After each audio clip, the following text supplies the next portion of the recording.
gear up for Tuesday afternoon baseball here in Georgia, where the Carson-Newman Eagles play the Shorter Hawks here in beautiful sunny Rome, Georgia. The wind blowing out to left field as the first pitch to Colton Evans is thrown, and it is a ball. For the first pitch of this ball game, as we welcome you on to the Eagles Sports Network here, Raina DeCrow checking on with you for the action as the next pitch that comes in from the starting pitcher for the Shorter Hawks. And Grayson Goss is a strike right down Broadway, and Colton Evans will dig back in from the right side. Evans, the leadoff hitter here in this Carson-Newman order. Cole Nathan, the second baseman, will hit second. Logan Floyd will hit in the third slot. Here comes the next pitch. The 1-1 is fouled back.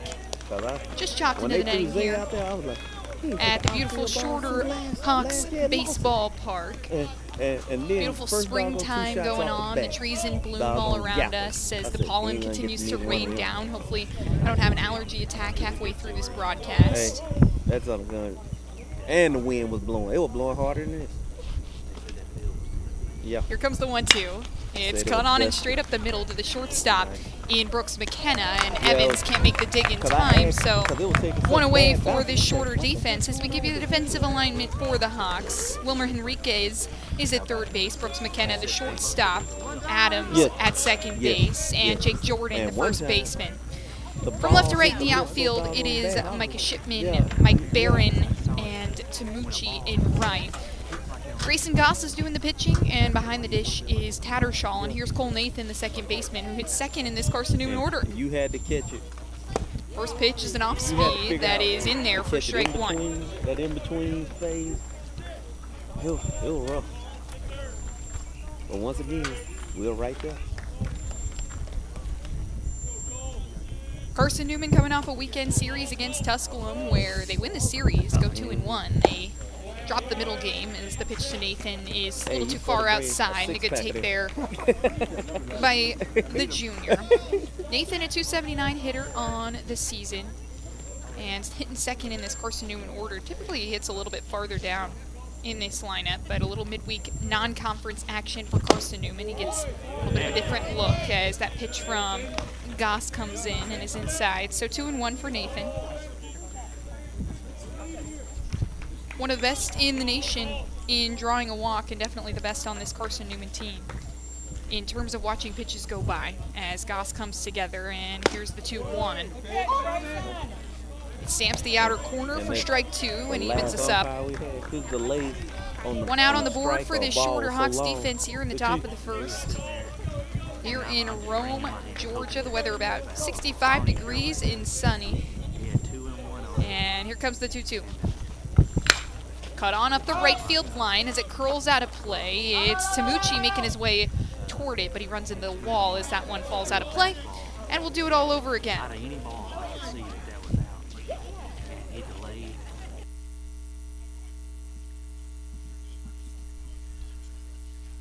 Carson-Newman 16-12 this season, and doing better in the month of March, considering they kind of had a really good start to the season and then a rocky finish to February, but have really picked up and put their foot on the gas here in March, and a good time to do it too as the South Atlantic Conference tournament approaches, and Nathan cuts on one. It's in the 5-6 gap and through into left field. He rounds first base and holds up as the throw comes in from Micah Shipman. And Cole Nathan is aboard with a single into left field.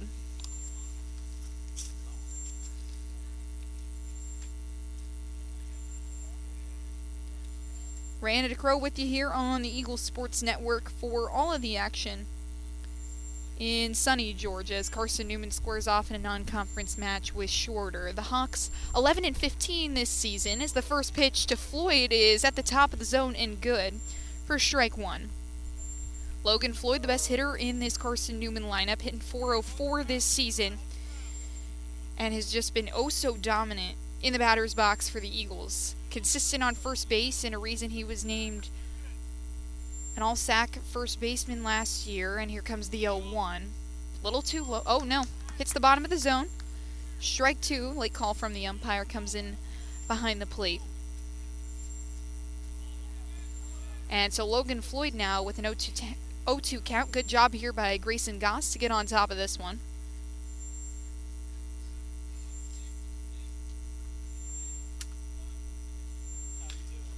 Floyd fouls the next one back, and we'll do the 0-2 all over again as Logan Floyd stays alive. Floyd, the staple in this Carson-Newman lineup at first base, and he faces Grayson Goss. Transfer over from Coastal Alabama Community College. The senior stands at 6'6" and throws from the right side. 0-2 is up the middle. It's to the shortstop, McKenna. He flips it to second, where he's got Cole Nathan, but Logan Floyd is at first in time before the throw from Adams can get there. And a fielder's choice puts Logan Floyd on first. So 2 outs for the shorter defense. Logan Floyd is at first base. And that brings up Bradley Soto Diaz, the senior transfer for the Eagles, over from William Penn. Before that, Cayuga Community College.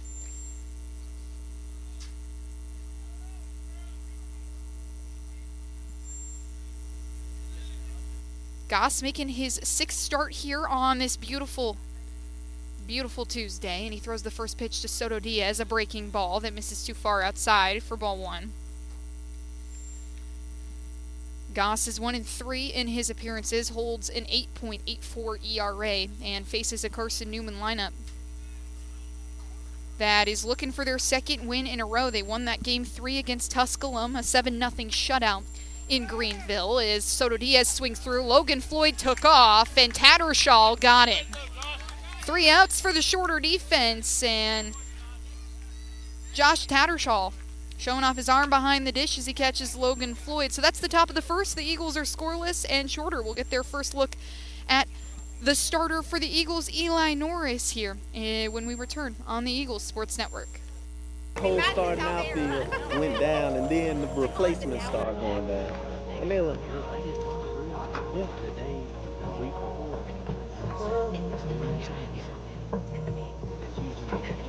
Yeah. Yep. All among them.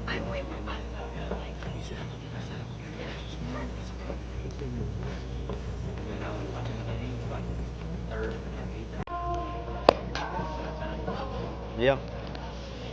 He ran and There's a microphone right here, and I'm catching your whole conversation. It's totally fine. It was very intriguing. I was just looking. I was like,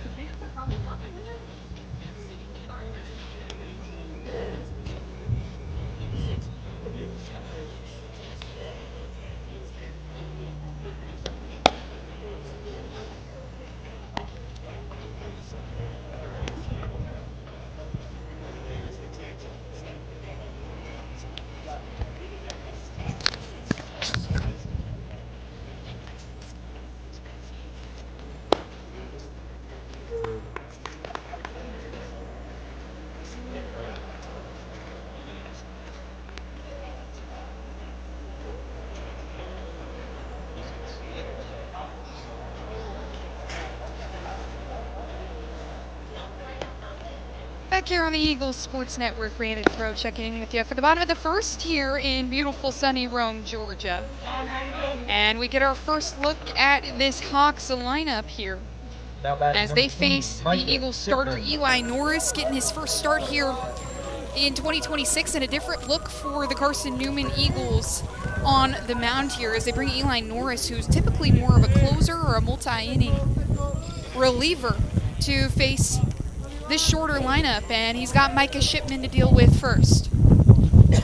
Shipman playing left field today, and the first pitch from Norris comes in. Fiery fastball that misses too far outside for ball 1 on Shipman. Micah Shipman hits first. Griffin Tamucci is on deck, and Shipman fouls this one towards the Carson-Newman dugout for strike 1. Wilmer Henriquez is hitting third. Michael Barron, the cleanup hitter. Brooks McKenna hitting 5. Isaiah Sims, the DH, will hit 6. Josh Tattershaw, the catcher who threw out Logan Floyd just a moment ago, will hit 7. Jake Jordan in the 8th spot, and Cam Adams will round out this shorter lineup. Here comes the 1-1 from Norris. It's well too far outside, and makes it 2-1 to Shipman.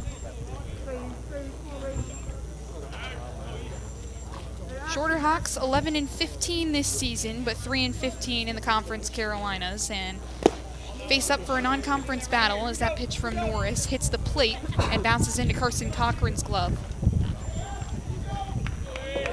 So 3-1 count for Micah Shipman, a good spot to be in here in your first at bat against the Eagles starter. Norris touches the upper 90s with that fastball as that one finally comes in and is a little too low. So a first batter walk for Eli Norris. And Micah Shipman will be on base. That brings up Griffin Tamucci, the right fielder.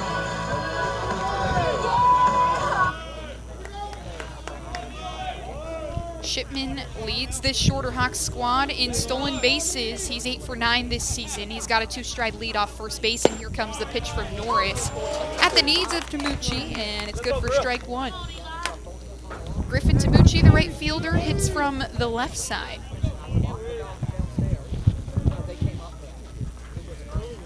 And the 0-1 as Norris takes the sign, finally kicks and fires.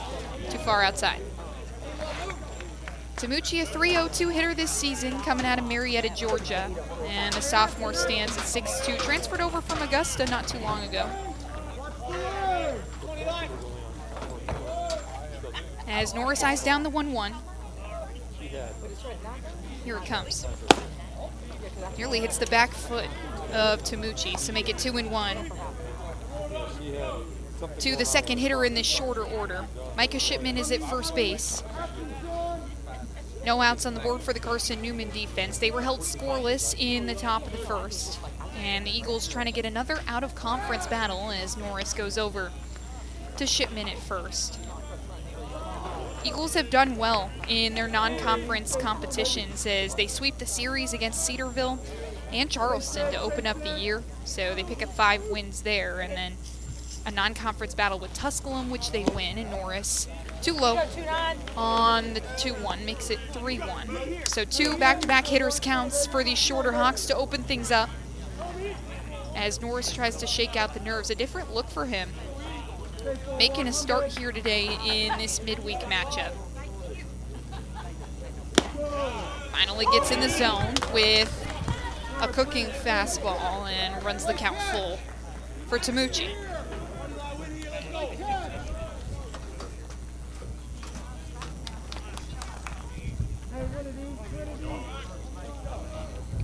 Norris at 6'2", throws from the right side. Here comes the payoff as Shipman takes off. It's a ground ball to Logan Floyd. He takes one hop in the air, steps on the bag, and that's going to be the first out of the inning and bring up Wilmer Henriquez, the best hitter in the shorter order.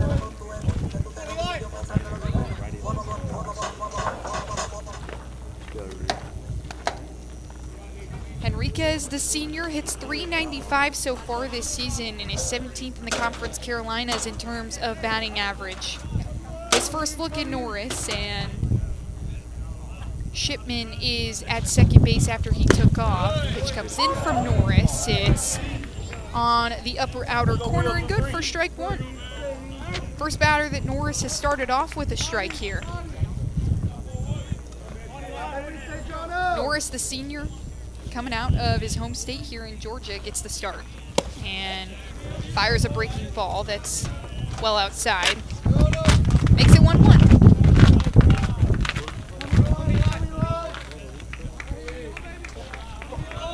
Norris, his 13th appearance here in 2026.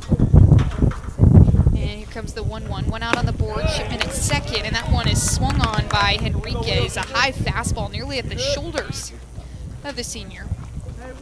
And he cuts through it for strike 2. So 1 ball, 2 strikes to Henriquez.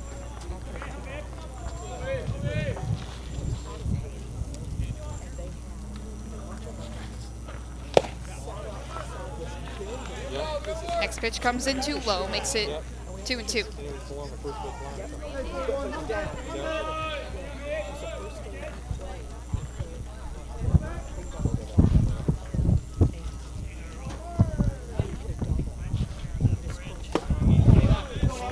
That one at the shoelaces of Henriquez. He doesn't fall for it and runs the count full. Second full count in a row for Eli Norris against this shorter order.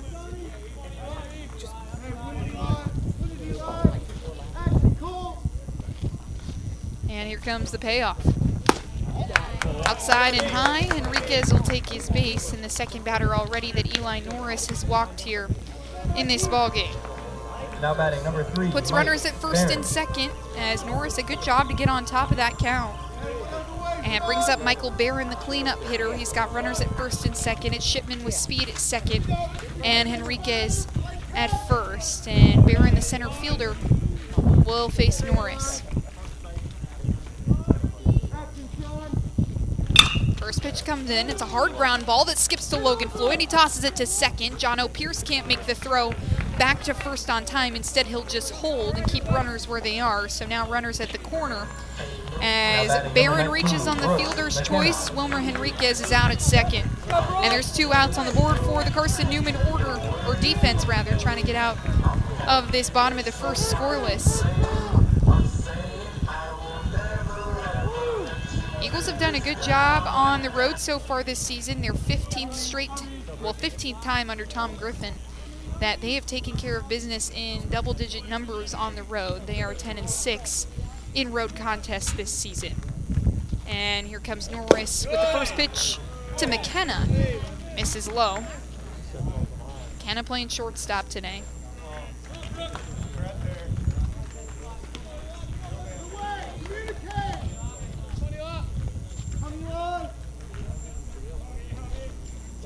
As Cochran pump fakes the throw back to first where Barron is, and instead will just hold everyone where they are. Still runners at the corners. It's Shipman at third and Michael Barron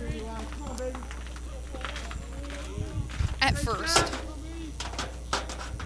Eli Norris has thrown 16 1/3 this year. That pitch skips off the dirt in front of Cochran. He gloves it down, and it's 3 balls, no strikes to Brooks McKenna.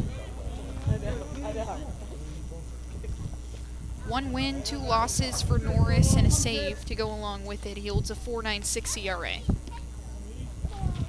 Comes the 3-0 in there for strike 1. Friendly count for Brooks McKenna here as he can pick his pitch.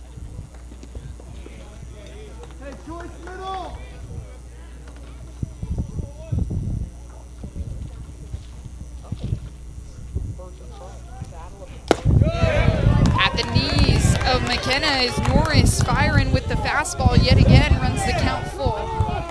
Norris's first career start in 4 seasons as a Carson-Newman Eagle. And the coaching staff in the Eagle dugout trying to give him a different look as he's made select appearances throughout the season in late innings. As here comes the payoff, it's swung through and missed, and Eli Norris gets a strikeout. Just retire the side, and Carson-Newman out at the bottom of the first scoreless. And we'll return here on the Eagles Sports Network for the top of the second when we come back.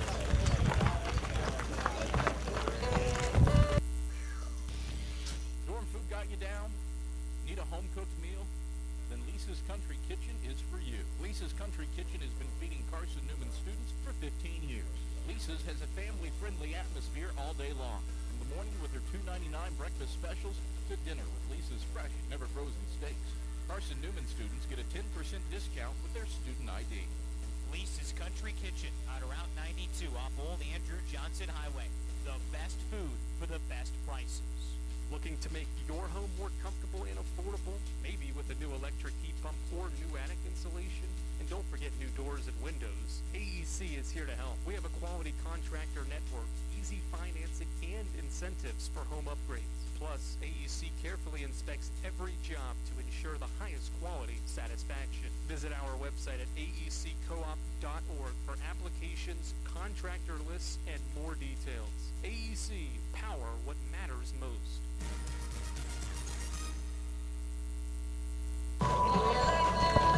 Soto Diaz, Tanner Kilgore, and Braxton Smith do up for the Eagles here in the top of the second. We're scoreless here in Rome, Georgia, as Carson-Newman plays an out-of-conference battle with Carson-Newman, and with Shorter, I should say.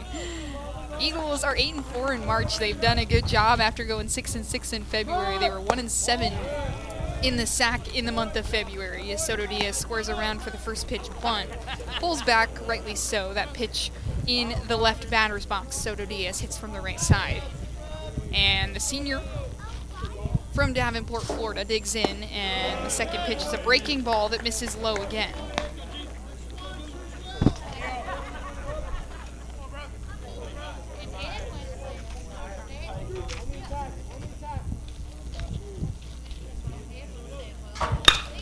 Soto Diaz, a line drive in between shortstop and third base that gets down. Soto Diaz, a hard turn around first base as he hesitates, and he's into second standing up. A leadoff double here in the top of the second for Bradley Soto Diaz as he continues to build upon a great senior season that he has had for this Carson-Newman club.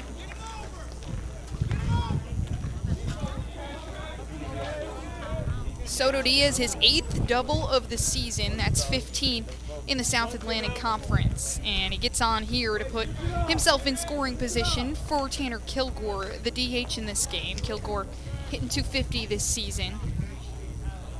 And he lines up for the first pitch against Goss. It's a chopper to first base where Jordan will kind of hesitate with it, eventually decides to go over to first instead of making the throw to Soto Diaz. But now Bradley Soto Diaz is on third base as Tanner Kilgore moves him around.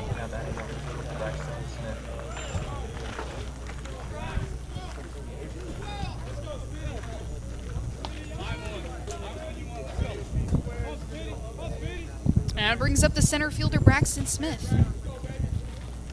Smith hitting .347, watches the first pitch from Goss go by, and the Eagles trying to get up on top early in this ball game, and they've done that well throughout the games that they've won, getting on top early and then just trying to maintain that lead. Here comes the pitch, and it misses low again. Goss trying to find the zone, keep pitches on the corners. These Eagle hitters incredibly skilled and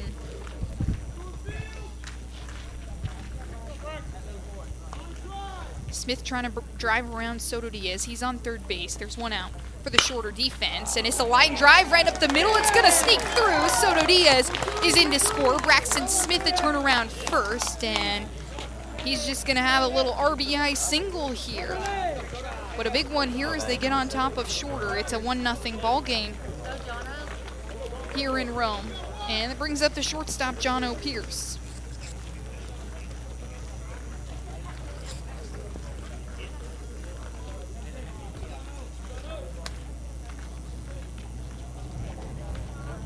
Pierce, the shortstop, hitting .238 this season. He squares around for the bunt, pulls back, but it is a strike, so 1 ball and no strikes to Jono Pierce. He's got Braxton Smith with speed on first base, and Smith has used that speed a couple different times here in 2026. 3 stolen bases to his name. That's 3rd on this Eagles squad. Goss comes together and kicks and fires to Jono Pierce. He fouls one well back into the parking lot here at the shorter baseball field. All right, let's go Grayson right here, bud. Hawks coming off a win against Ferrum earlier last weekend. They had lost 2 before that to Ferrum and then got the final game as Braxton Smith takes the dance off first. The pitch to Jono Pierce is at the knees, and a good take there by the junior shortstop. Pierce transferred over from Roan State just this past season and was pretty successful in his time there. 51 games, hit .343 at his community college days as Braxton Smith takes a hard lead off first base but returns, and then finally Goss will go over to him while he's standing on the bag.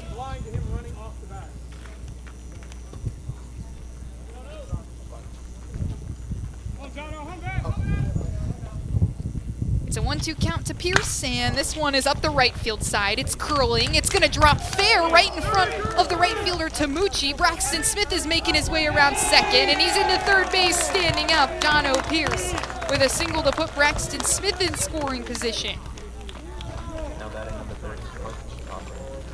Well-placed line drive right up the right field line.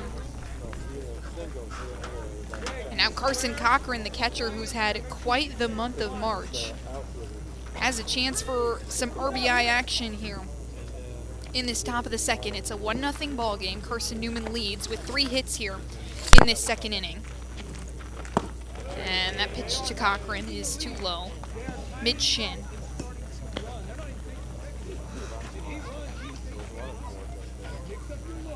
Cochran has split time behind the dish with other catchers on this Carson-Newman order. Jacob Rogers, Kevin Hammond seeing some time behind the plate as well. And Cochran will call time here. It's a 1-0 count. He's got runners at the corners. Jono Pierce at first base. Braxton Smith is at third, and there's one out on the board for the shorter defense. Here comes the 1-0. At the knees of Cochran, too low, says the home plate umpire, and ball 2 to the catcher. Cochran hitting .371 this year, but that's really come in the recent days of the season. He was 2-5 against Tusculum, and before March had only had 3 hits as Goss goes over to Jono Pierce at first base. Braxton Smith gives it a look, but nothing there. Still a 2-0 count. And Wes Timmons is going to go out and have a conversation with his starting pitcher, Grayson Goss. Says this Carson-Newman team has done a lot of work to try and get back on the horse. They had a really good start to the season where they won 6 games straight, swept Charleston, swept Cedarville, and then took a non-conference battle against Tusculum in 7 innings. Then sort of the woes started happening. They dropped 2 out of 3 to Lincoln Memorial. They do well against Alabama Huntsville in a non-conference, and then Lenore Rhine comes into the Silver Diamond Baseball Complex, sweeps the Eagles, and the woes kind of continued from there. They dropped 2 of 3 against Anderson, but since the month of March, that final game against Anderson was on March 1st. They win that game, and it finally started to win a couple more. They lose 2 to Catawba, but they're top 10 in the country, and then they sweep Emory and Henry, take 2 of 3 against Tusculum most recently as Goss goes over back to Jono Pierce. Braxton Smith darted off third and returned to the bag. Still a 2-0 count to Carson Cochran as the mound meeting now over from Wes Timmons and the shorter squad. Goss lets go of the ball. Braxton Smith is taken off as that just is leaking out of the hand towards the second baseman, Adams, and Braxton Smith takes off to go home, so it's now a 2-0 ball game. Jono Pierce is still on first, but other than that, Carson Cochran with 2 outs to work with. You good, Grace? We'll come back and get him at the plate. Eagles wearing their navy jerseys with white lettering, orange accents. Cochran squares around for the bunt, pulls back. It's a 3-0 count now. That one missed well upstairs. Let's go, Grayson. Here we go. Let's go. Gray pants with the blue pinstripe for the Eagles. As for shorter, they're wearing kind of Carolina blue jerseys with the white lettering, white pants to go along with it. And light blue ball caps says Pierce halfway between first and second. Pitch comes in, and it's right down Main Street for strike 1.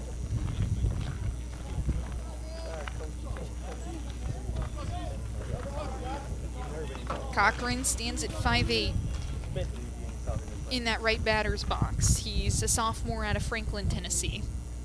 Goss gives Pierce a look at first, and pitch clock violation. Yep, Cochran will take his bag. So runners at first and second now for the Eagles as the pitch clock violation gives Cochran the walkover to first. And now Sean Strittmatter, who's playing third base here for the Eagles in this contest, will step into the right box. He is a .571 hitter this season, but has really only seen time in select DH spots as the first pitch is at the shoelaces of Strittmatter for ball 1.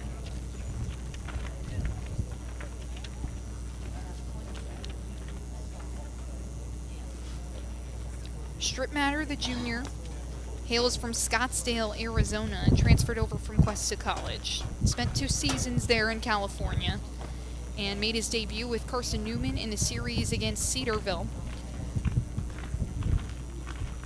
Has been good in his pinch hitting appearances and his spots. He also started a game against Lee earlier on in the season where he played second base, but getting his first start at the hot corner here. in 2026.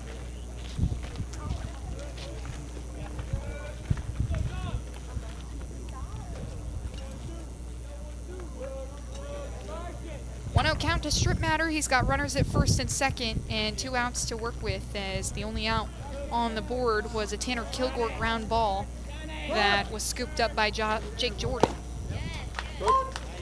Pitch from Goss in the zone for strike 1. And Strip Matter has a 1-1 count. One's across the board for Sean Strip Matter.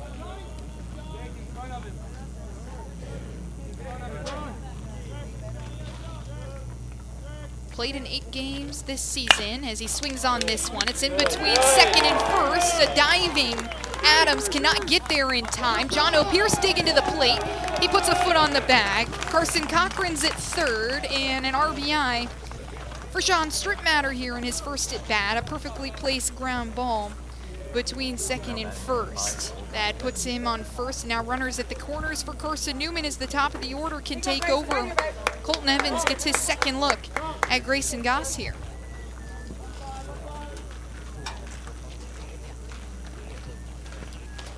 And we'll take another short meeting here as Wes Timmons wants another conversation with Goss. He removes his glove from his hand. Yep, that's going to be the end of his day. So we'll take a quick break here on the Eagles Sports Network. When we come back, get a look at the new arm for the Shorter Hawks. It's 3-0 Carson-Newman. We'll be right back here on the Eagles Sports Network. We love to cheer for our home teams, like the Eagles. It means more when we're rooting for the people we know. Did you know Tri-Lite is your home team internet provider? We're right here in Jefferson City, serving the people we know with our ultra-fast, ultra-reliable fiber broadband network. And we'd love to serve you. Learn more at trilite.net or by calling 833-847-0824. Go Eagles! How do you know you're in a community, not just a town? Well, strangers smile as they walk by. They refill your coffee without you asking. And when you ask directions, people offer to walk you there. Communities give more. The way you know when you walk into First Bank that you are in a real community bank. Great products, direct access to your local bankers, and relationships that can last a lifetime. Don't just have an account. Have a community with First Bank. Member FDIC.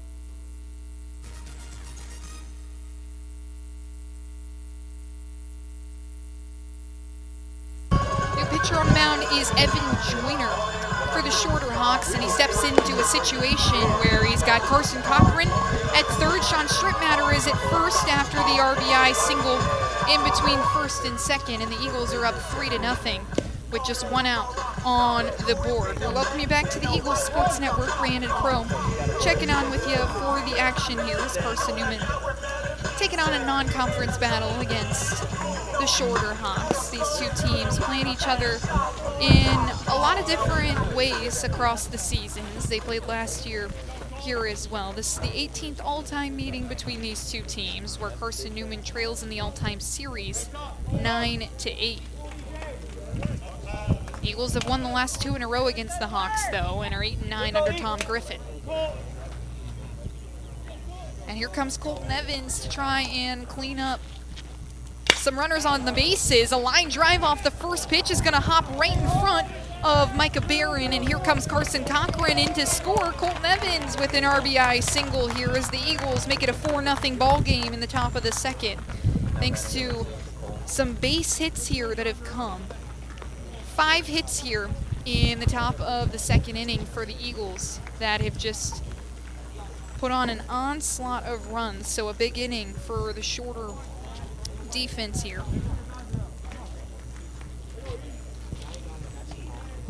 It brings up Cole Nathan, the second baseman. He has runners at first and second.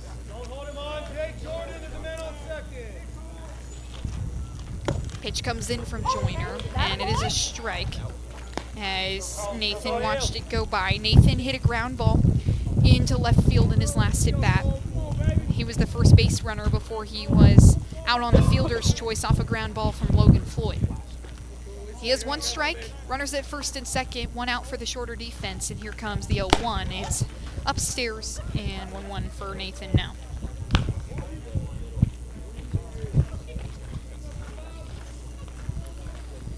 Nathan, the junior, coming out of Knoxville, Tennessee.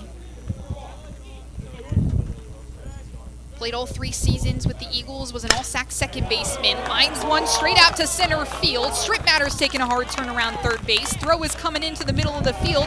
It's gloved down. Strittmatter slides in safe, and it's a 6-0 ball game for Carson-Newman, make it 5-0. As the Eagles continue to just build hits upon hits. It's gotten contagious there in the Carson-Newman dugout. And runners still at first and second. Logan Floyd at the plate to try and clean up a couple of runners. All right, let's go, EJ.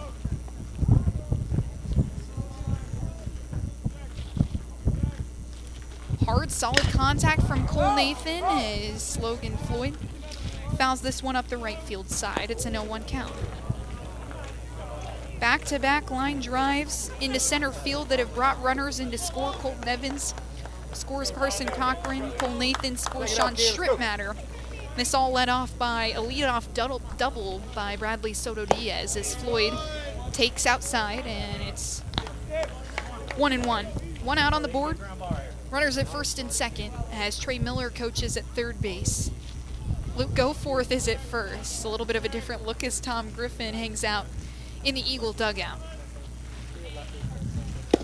1-1 is outside. Good take from Floyd. Encouragement from hitting coach Brendan Krob in the Eagle dugout as the shorter staff watches on.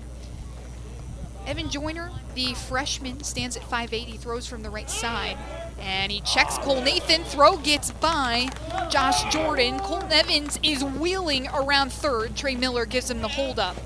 And Nathan will pause on second as well. So runners in scoring position now for Logan Floyd, with a chance for another multi-RBI day for the all-sack first baseman. Floyd, like we mentioned earlier, hitting .404 this season. He's 5th in the South Atlantic Conference in batting average. Check swings, had a pitch at his shoelaces, and now a hitter's count for the best hitter in the Carson-Newman order.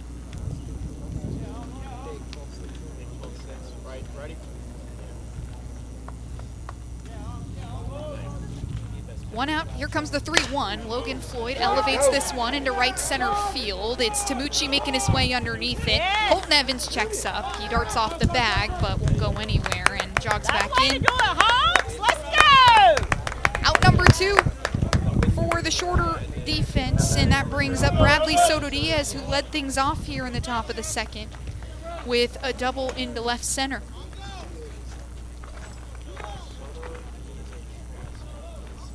Soto Diaz,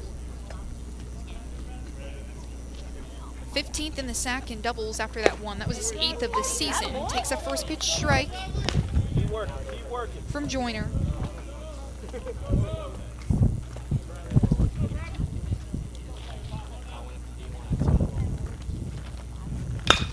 And this one right up the middle. It's going to be gloved down by the shortstop McKenna, but a wonky throw at first brings Evans into score. Nathan taps home plate as well.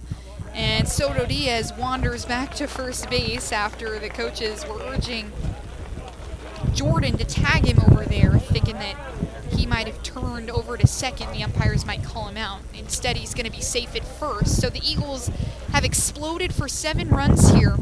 In the top of the second, Tanner Kilgore can step back in for the second time in this inning. Bradley Soto Diaz picks up 2 RBIs with that hit there, and that pitch gets behind Tattershaw. Soto Diaz takes off, and the wild pitch from Joyner puts Soto Diaz in scoring position for the second time in this inning.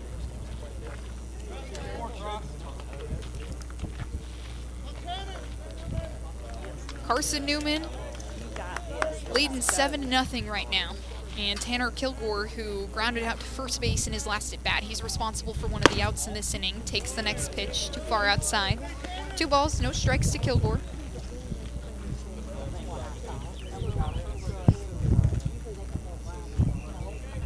Soto Diaz is at first base, 2 outs for the shorter defense after the Logan Floyd fly out to right field. Breaking ball from Joyner, good on the outer corner.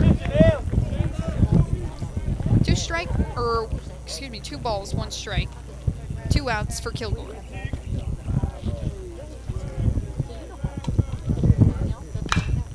floor, takes a swing, and it's underneath and foul. Evens us up at 2 apiece.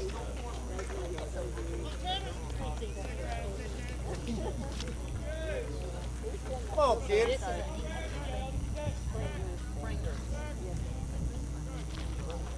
2-2, cut on and missed. A strikeout for Evan Joyner to end the inning, but not before Carson-Newman could just pile on the hits, and they've piled up 7 runs as well. So 7 runs on 7 hits for the Eagles. 6 of them came in the top of the second, and the Eagles defense will return to the field with Eli Norris when we come back on the Eagles Sports Network. At InterDigital, we strive to be a leading provider of cutting-edge digital and marketing solutions. At InterDigital, we want to help our clients find success. Our team of technology gurus work together to ensure InterDigital continues to progress forward as technology advances. At InterDigital, we make technology work for you. Visit interdigital.com for IT support, web development, virtual tours, graphic design, internet marketing, mobile app, and film production services. InterDigital, laser focused on your success. Hey Eagle fans, check out the Eagle Shop, the official store of the Carson-Newman Eagles. Located in the MSAT Grand Hall, the Eagle Shop has all your Carson-Newman apparel, from brands like Nike, Columbia, and Comfort Colors. The Eagle Shop has all your gifts, gear, and accessories. Can't make it in person? Visit eagleshop.cn.edu. That's eagleshop.cn.edu for all your Carson-Newman clothing needs. It's halftime. We'll head back to the arena for the Eagles Shop halftime report in 60 seconds. This is the Eagles Sports Network. Serving East Tennessee for 40 years, Magaha Electric is the perfect choice for all your electrical projects. Magaha Electric specializes in commercial, retail, manufacturing, residential, and industrial contracting needs. Magaha Electric can provide superior service, technical know-how, and realistic budgeting for any size project in a timely, cost-effective manner. Visit MagahaElectric.com for all your electrical contracting needs. Magaha Electric, your East Tennessee electrical contracting source. AEC is Well, it's Isaiah Sims to lead things off here in the bottom of the second as Carson-Newman is up 7-0 on the Shorter Hawks after a top of the second explosion. The first pitch from Norris fired inside on Sims and good for strike 1.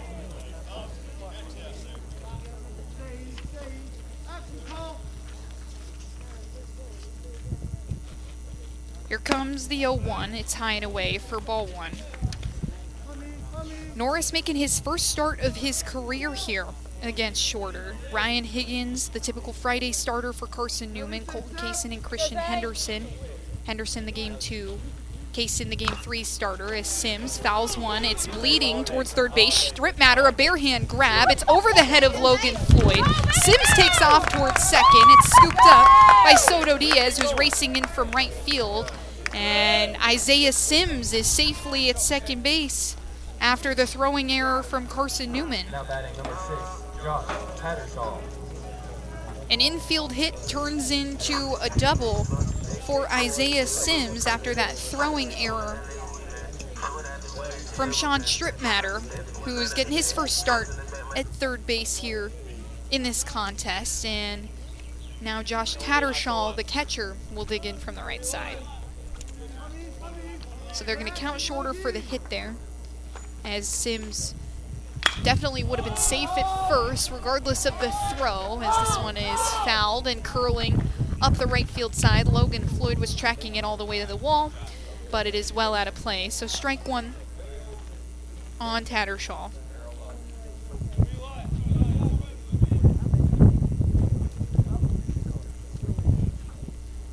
Jake Jordan due up after this, and then Cameron Adams if we get there.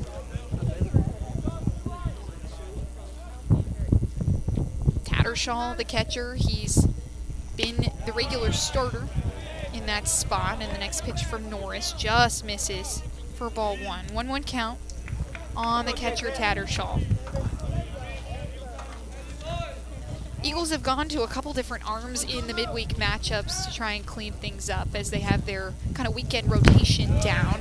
Norris comes inside, stamps the zone, strike 2 on Tattersall. Norris already has one strikeout in this contest. It was a swing and one on Brooks McKenna to end the bottom of the first, as Shorter tries to respond here to the 7 that Carson-Newman put up in the top of the second. It's a 7-0 ball game here in Rome, Georgia. And time called by Tattersall right as Eli Norris was getting ready to fire. It's a 1-2 count to Tattersall. Norris, the righty, out of Ringgold, Georgia, so he's in his home state throwing in his first start of his career today. 43 career appearances for Norris throughout his time with Carson-Newman, 53 total innings that he's thrown. He's picked up 11 saves, 10 of them coming just last season as Norris misses low with a fastball, 2-2, but a good spot there from the senior. Fastball, curveball, and a splitter in his arsenal. As Norris eyes down the 2-2, finally comes together. Isaiah Sims is on second base. There's no outs for the Carson-Newman defense, and here comes the 2-2, waved on and missed. Eli Norris, strikeout number 2 of the day. And that brings up Jake Jordan, the first baseman. 23 strikeouts here in 2026 for Eli Norris with that one. 27 his career season high, so approaching that mark with a couple more games to go here. This is game number 29 for Carson-Newman throughout their season. They're 16-12 this year and 8-10 in sack play as they continue to try and climb the standings. And here's the first pitch to Jake Jordan. Strike on the outer half. 0-1 count. Isaiah Sims still at second base. There's one out for the Carson-Newman defense after the Norris strikeout.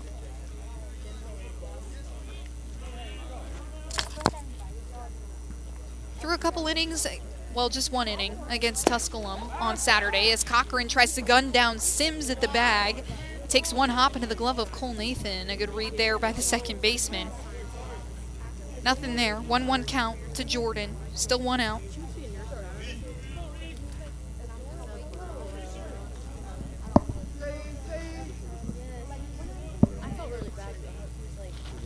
And here comes Norris. Pitches a little far outside. Jordan holds off. He kind of came about a fourth of the way around. Grass field here at Shorter University. Red pebbles leading up to the batter's box and the plate as the 2-1 is a strike in there outside and low.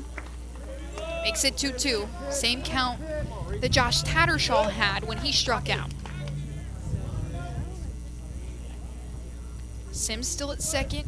Norris unconcerned.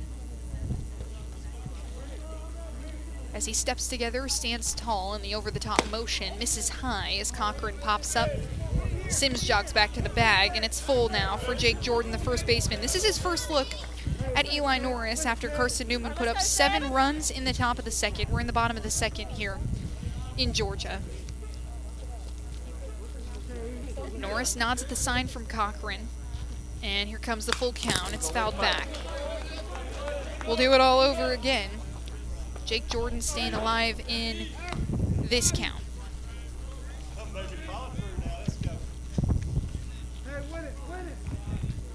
Coaching staff for Carson-Newman trying to give Norris a little bit of a different look today, as typically he's an end-of-game reliever, a closer even, potentially, for Carson-Newman. And that pitch high for Jordan, so the third walk of the day from Norris. And runners at first and second now.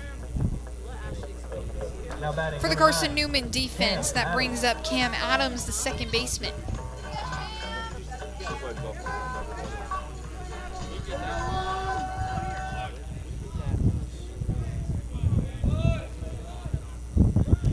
Adams digs in from the right side. He's wearing number 9.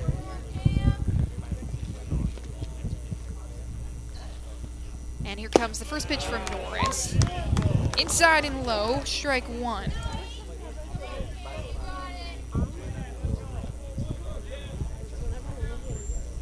Adams making his second start here with Shorter this season. Has played in now 10 games. And the next pitch from Norris, same spot. good pitch, and it's 0-2 as Norris kicking with a little bit more speed and confidence in these last 2 pitches. This just Adams' 12th at-bat here in 2026. 2 hits to go along with it. One comes in low and misses too low, so 1-2, but a good spot there from Norris.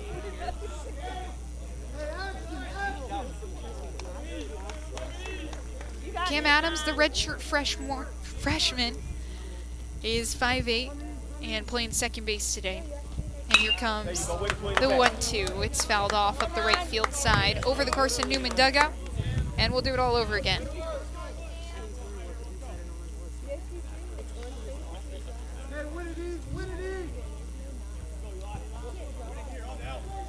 Last hit came in that win against Ferrum. He was 1 of 4 in that ball game. And that pitch skied into the shallow infield. Cole Nathan running in to make the catch, settles underneath it. And he'll do it for out number 2 as Norris draws weak contact to Cole Nathan. There's still runners at first and second. It's Jake Jordan at first, Isaiah Sims at second after he led things off with a ground ball. Sean Strittmatter at third base, and the throwing error from Strittmatter put him on second. And now the top of the Hawks order, and Micah Shipman can get back to work. He walked in his first at-bat, and he stands tall from the right side. Foot kind of pivoted in towards his other foot. This one elevated out to shallow right field. Soto Diaz moving in. Cole Nathan to his left side makes the catch at hip height, and that'll be the inning. So Carson-Newman keeps things scoreless here in the bottom of the second. It's still 7-0 Eagles, and we'll be right back here on the Eagles Sports Network. Dorm food got you down? Need a home-cooked meal? Then Lisa's Country Kitchen is for you. Lisa's Country Kitchen has been feeding Carson-Newman students for 15 years. Lisa's has a family-friendly atmosphere all day long. From the morning with their $2.99 breakfast specials to dinner with Lisa's fresh, never-frozen steaks. Carson-Newman students get a 10% discount with their student ID. Lisa's Country Kitchen on Route 92 off Old Andrew Johnson Highway. The best food for the best prices. Looking to make your home more comfortable and affordable? Maybe with a new electric heat pump or new attic insulation? And don't forget new doors and windows. AEC is here to help. We have a quality contractor network, easy financing, and incentives for home upgrades. Plus, AEC carefully inspects every job to ensure the highest quality satisfaction. Visit our website at aeccoop.org for applications, contractor lists, and more details. AEC, power what matters most.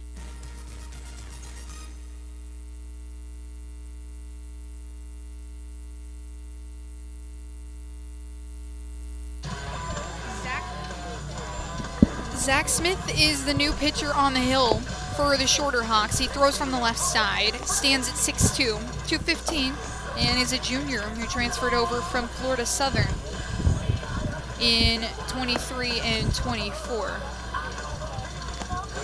Comes out of Gainesville, Georgia, and will get a chance here against Carson-Newman. Otherwise has made 2 appearances other than this one here in 2026 through 2/3 against Belmont Abbey on the 13th of February and 1 2/3 against Morehouse on the 3rd of March. Shorter did win that game where he went 1 2/3, gave up no hits, no runs, and 3 walks with a strikeout.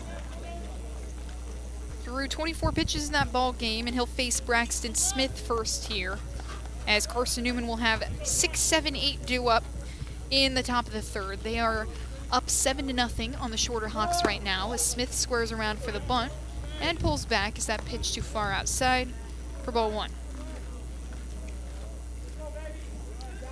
Smith is hitting .347 this season and really has had to step into a big spot as Zach Smith drills him with a pitch in his backside, and he'll take his base.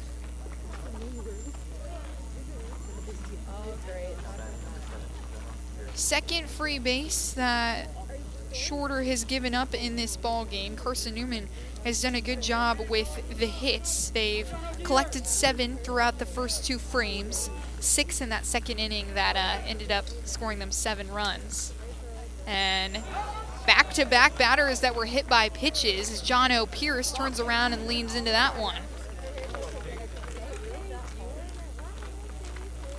So make it the third freebie that the shorter bullpen has given up in this game. And Braxton Smith is at second, John O. Pierce is at first, speed on the base paths, and Carson Cochran in the box. Cochran has been so good in the month of March as he takes pitch number 1 over his head. Hitting .371 this season. He was 2 of 5 against Tusculum, went 2 of 3 in game 2. Didn't play in that third game where Jacob Rogers caught for Colton Kaysen. That pitch gets behind Tattershaw as runners take off. John O. Pierce is between second and first. He's going to dive back into the bag. Braxton Smith trying to make his way to third is tagged out as Adams tosses it over to Henriquez at third, and they're going to get Braxton Smith in between second and third, as that was an aggressive base running situation that doesn't pay off for Carson-Newman. So now 1 out on the board for the shorter defense, and a smart play there to just let John O. Pierce get to second so that Braxton Smith had to go to third. Good heads up play by Jake Jordan over there at first and Cam Adams at second. And now Carson Cochran still has a runner at second and John O. Pierce. He squares around for the bunt. Breaking ball is too low in the zone. So 3 balls and no strikes to Carson Cochran. Before March, Cochran had 3 hits and was hitting .214. But he's had 10 hits in the month of March. Something about March. March Madness going on as well.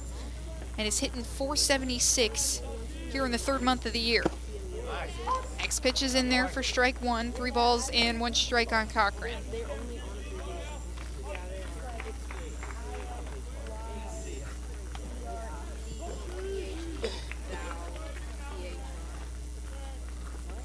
Hands high at his ears, and he takes a swing at one hard up the middle. John O. Pierce turning around third base. Carson Cochran a hard turn around first. Pierce steps on the plate for the 2nd time in this ball game. And it's now 8-0, Carson-Newman with the lead after that RBI from Carson Cochran.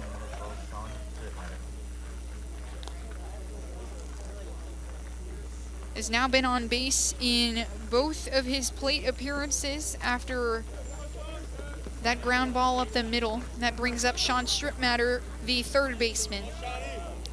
Hit a ground ball into right field in his first at bat. He watches the first pitch go by, but it is a strike. So a good job there by Zach Smith to get ahead early in this count against Stripmatter.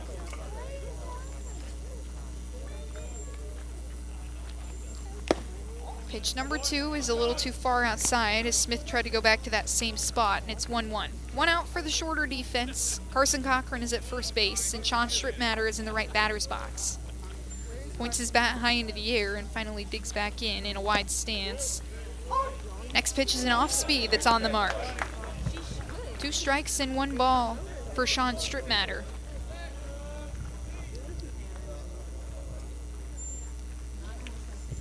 Stripmatter playing in that last game against Tusculum didn't record an at-bat as he fouls one up the right side. It's bananaing out of play. And it'll stay 1-2. In his only plate appearance, he was hit by a pitch in that 7-0 shutout against the Pioneers. The lefty comes together and Stripmatter fouls another one off.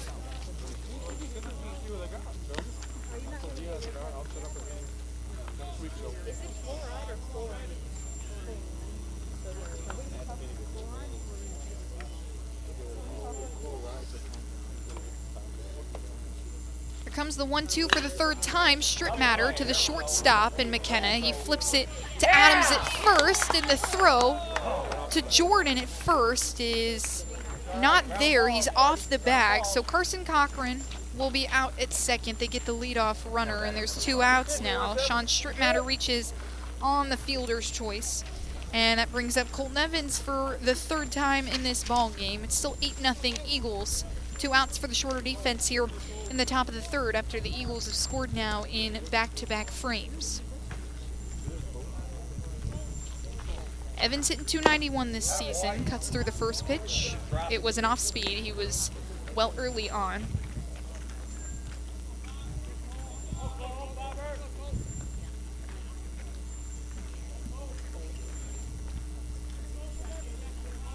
Evans is 1 for 2 today as he fouls that one off. Behind the head of Tattershaw behind the dish and make it 0-2. Cole Nathan is on deck. And Evans, 1 for 2 today, hit a line drive into center field in his last at-bat, made really good contact with that pitch. And Tom Griffin has gone back to Evans at the start of this order as he fouls one towards the shorter dugout this time. The senior out of Henderson, Kentucky. This is the first season he's actually gotten to play for Carson-Newman after dealing with injury, and then he transferred over from Vincennes University, played 54 games with the Trailblazers. But last season didn't play due to injury, spent some time coaching first base. Cuts another one back, and it's still 0-2. But Tom Griffin has really bragged on his senior after the resilience it took to get through all of last season dealing with injury. And just talks about how he plays the game with so much joy after missing so much time throughout the years. Is really an exemplary member of this program. Belts one over the third baseman's head. It leaks in to left field where Stripmatter is making his way into third, and he's in there sliding in. And Colton Evans is standing on second base after a double that moves Sean Stripmatter and himself into scoring position for Cole Nathan.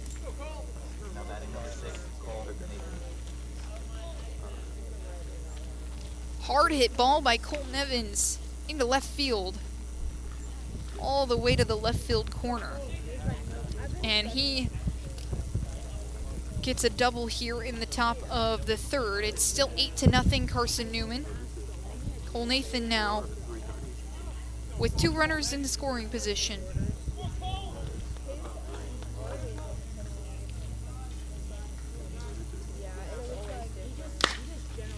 Nathan takes a first pitch. Foul ball up the left field line. Took off towards first, but he'll return to the box. And it's 0-1.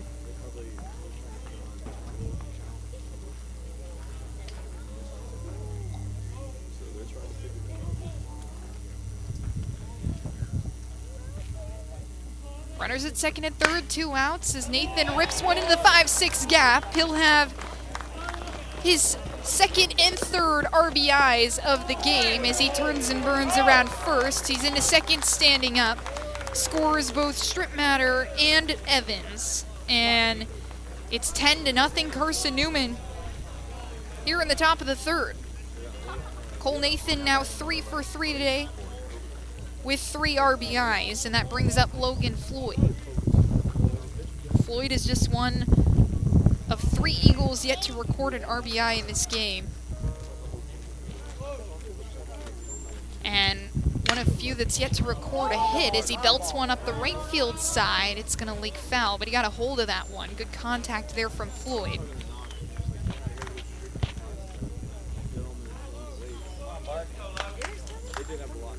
They're going to call that hard hit ball from Nathan, a single, as he advances to second on the throw. Logan Floyd has 1 strike and 2 outs on the board, and here comes the 0-1. It's in the dirt, and Tattershaw blocks it down, keeps Nathan where he is at second.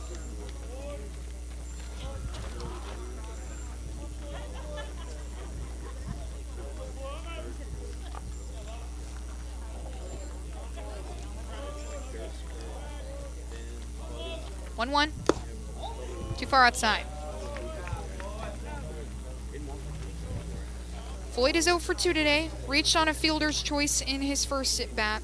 Flew out to right in his second at-bat. But the junior has been deadly in the right batter's box. Swings at 1. It's softly chopped to shortstop McKenna. Floyd is digging to first, but the throw from McKenna is in time to Jordan. And that is the inning. Carson-Newman tacks on 3. It's 10-0 Eagles And we'll be right back here on the Eagles Sports Network. Domino's Pizza in Jefferson City and Morristown wants to help feed your business. When you're hungry at lunch, show your business card at Domino's in Jefferson City and Morristown when you make your purchase for pickup or delivery to get 25% off the entire order. That's 25% off your order at Domino's in Jeff City and Morristown when you show your business card. Call 865-471-6700 to get a pizza. Domino's, the official pizza of the Carson-Newman Eagles. In 2025, we celebrate 130 years of Carson-Newman athletics. Over the years, the teams at Carson-Newman have been known for their toughness and Christian spirit. Through the decades, teams and individuals playing at the highest levels have brought recognition for this little school on the banks of Mossy Creek. While we remember the past, we look towards the future. So join the Eagle Club today as we continue to support our athletes and coaches through funding and facilities. Talents up. Join the Eagle Club today. Visit cneagles.com/Eagle Club.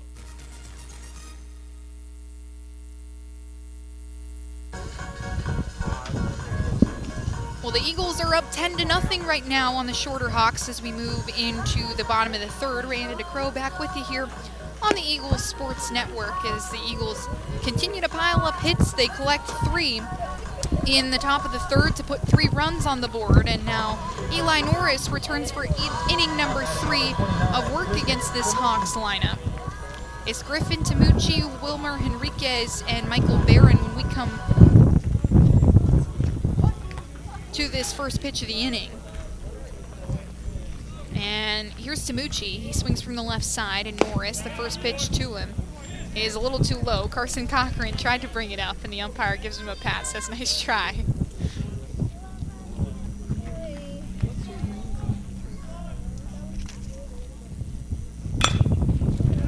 This one chopped towards Cole Nathan. He stands right where he is, slings it over to first, and that's out number 1 as Tamucci is retired for the second time in this ball game. Brings up Wilmer Henriquez, who reached on a walk in his last at-bat, but Henriquez, he's been pretty good for Shorter this season.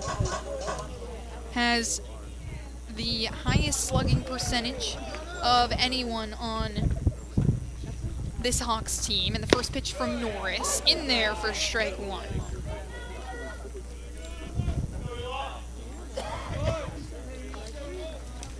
The senior out of New Brunswick stands at 5'10" in the right batter's box. Here comes the 0-1, and it's cut on and fouled back for strike 2. Transferred over from Cameron University just last season, where he hit .367 with 44 hits there. Hitting .395 this year for Shorter, and a big asset to the Eagles in the Conference Carolinas. That pitch from Norris, that was coming in hot. Too high though, and it's 1-2.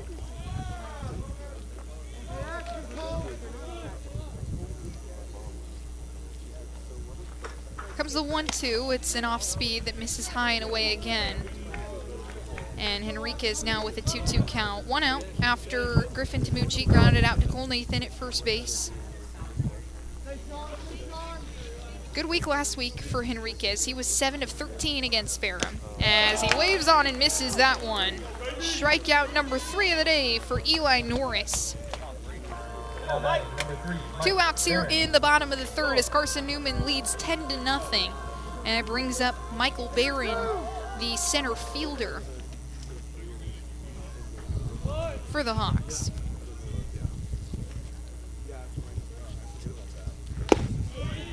First pitch is taken, and a good take there as that one just missed the zone.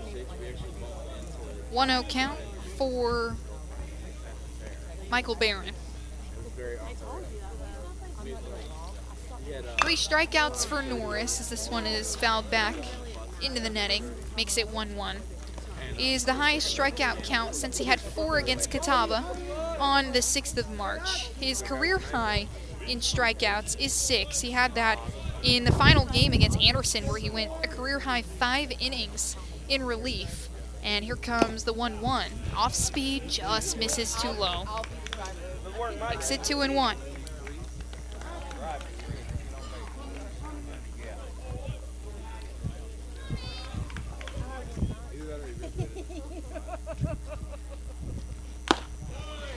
This one at the letters of Barron, and he holds off to make it a hitter's count. 3-1 for the center fielder. Michael Barron hitting .300 this season, 21 hits on the year for shorter, and he skies one up the left field line, but it's out of play.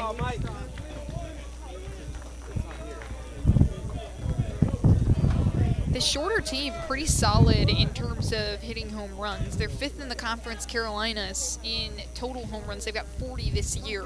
That's 14th nationally as this Conference Carolinas just stacked. Norris delivers, it's low, and Barron will take his base. So the 4th walk given up by Norris.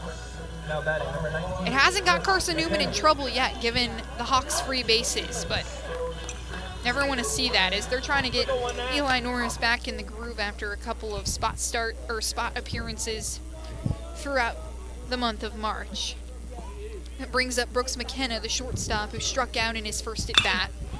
He cuts on one. It's just slicing outside of the right field side. Bradley Soto Diaz had tracked it all the way to the wall, but it is out of play. Don't know if I ever gave you the defensive alignment for Carson-Newman. Sean Strittmatter is at third base. John O. Pierce is at shortstop. Cole Nathan at second. Logan Floyd at first. Carson Cochran behind the dish. Eli Norris on the hill. Evans in left. Braxton Smith in center. And Soto Diaz is in right field. Brooks McKenna, the 5th hitter in this Hawks lineup, has an 0-1 count. There's 2 outs on the board for the Carson-Newman defense, and a runner at first base is that fastball from Norris. Just misses inside. 1-1 now for the shortstop McKenna. In his first at bat, the count was full, and Norris won the battle with a strikeout. 1 of 3 he's got today, as that one comes upstairs and misses, makes it 2-1.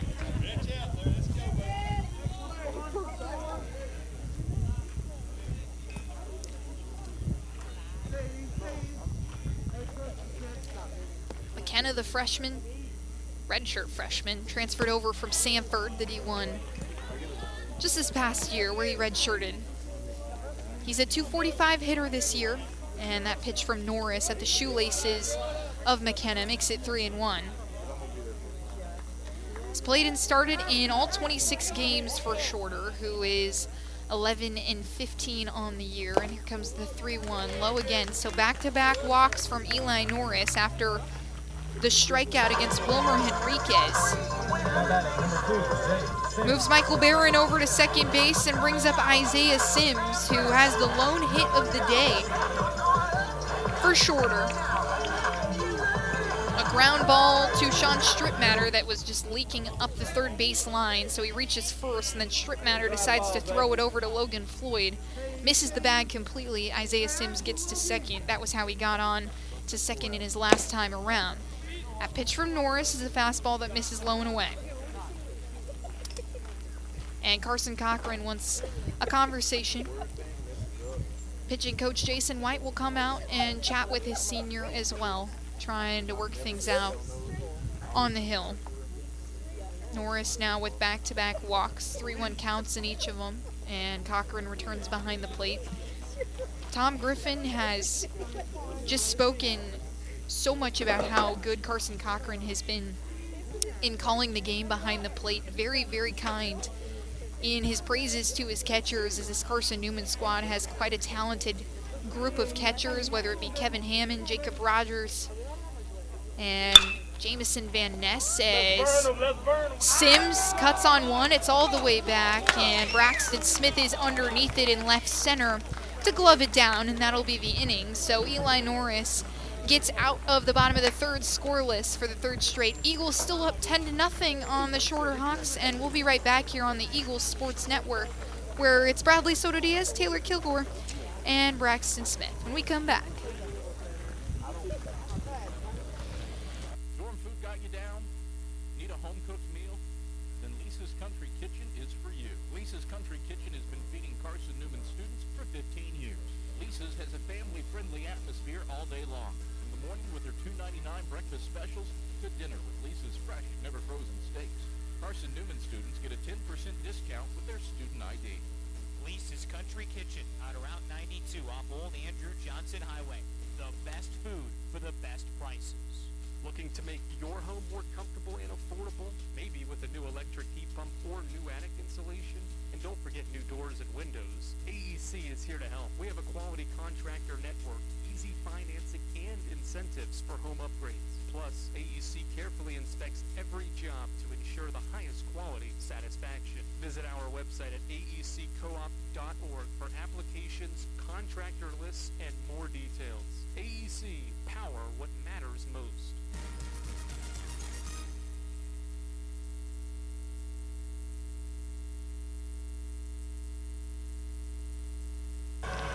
Fourth new arm here in this ball game as we move into the top of the fourth. Carson-Newman up 10-0 after they explode for 7 runs in the top of the second, put up 3 in the top of the third, and Shorter still held scoreless here thanks to good work by Eli Norris. A couple of walks that had put him in some trouble, but has gotten out of it relatively okay. And we're going to get a pinch hitter here for the Eagle order.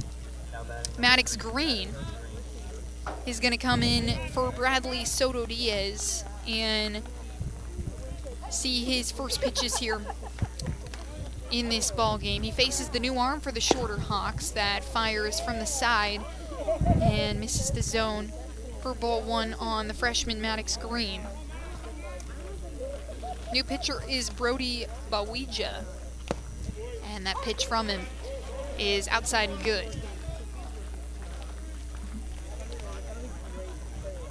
1 strike and 1 ball now as we give you a rundown of the new arm for the Hawks. That one misses low on Green. Ouija, the sophomore, coming out of USC Sumter, transferred over just a year ago. Maddox Green takes one up the third base side. Henriquez dives to get there, but Green uses his speed, and he's on time. So an infield single for Maddox Green in his first plate appearance as he picks up another hit. And the freshman, he's been an on-base machine, whether it be by form of a hit or by walking or being hit by pitches. He's done that quite a few times throughout this season as well, and that's going to bring up Tanner Kilgore, the DH.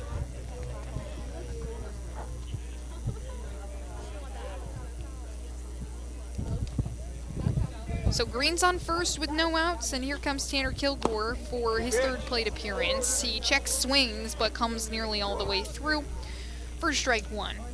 Kilgore is 0 for 2 today, grounded out to first base in his first at-bat and struck out the last time around.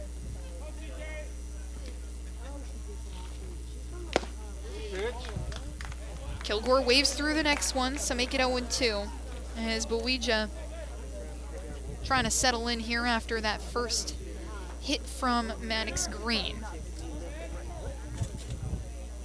Bawija has thrown 10 innings here in 2026. He checks Maddox Green over at first base. He's given up 12 hits in those 10 innings.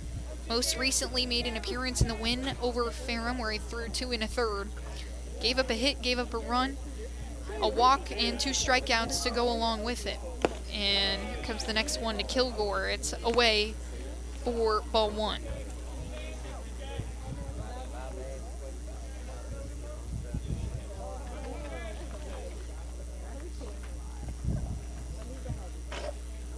Ninth appearance here in 2026 for Bawija as Kilgore gets a hold of one up the left field side. It's off the bottom of the wall where it takes 1 hop. Shipman scoops it up. Maddox Green wheels to third. He's in standing up. And Tanner Kilgore with a double here in the top of the fourth puts runners in scoring position for Braxton Smith.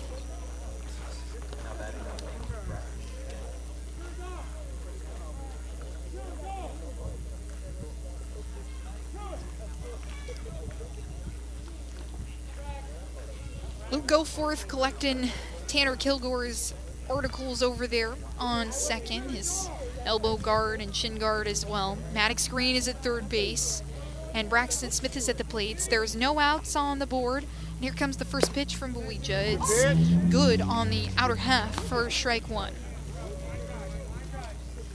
Smith is 1 for 1 today. A line drive out to center field in his first at bat. He eventually came around to score and was hit by a pitch the last time around. Here comes the 0-1. It's well high as that one kind of got away from Bowegia and makes it 1-1. We're in the top of the fourth here. Carson-Newman leading 10-0 as they've got runners on second and third. Braxton Smith has all 3 outs to work with here. Smith, a ground ball up the middle. It's gloved down by McKenna at short. He makes the throw to first on time to get the runner, but Maddox Green will score. Braxton Smith has his second RBI of the contest with that sacrifice hit. And John O'Pierce, the shortstop, steps in.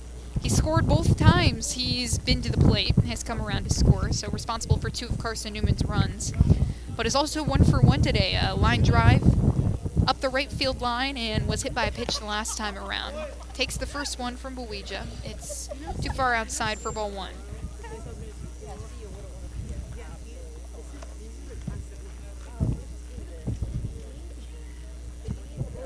Wind is blowing out towards, straight in actually, as the American flag comes in. This is a high pop fly from Pierce that is caught by the catcher Tattershaw.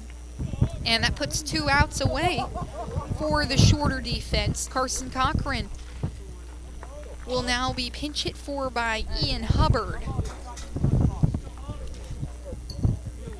Cochran was 1 for 1 before Hubbard now steps in for him. And Ian Hubbard hits from the left side, so a different look here for Bowegia. 2 outs for the shorter defense, a runner at third base in Tanner Kilgore, as this one is in the dirt, but gloved down by Tattershaw.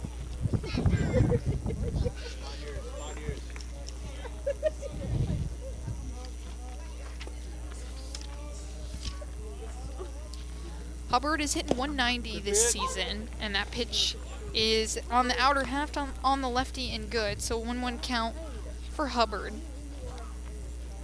It is 11-0 Carson-Newman here in the top of the fourth.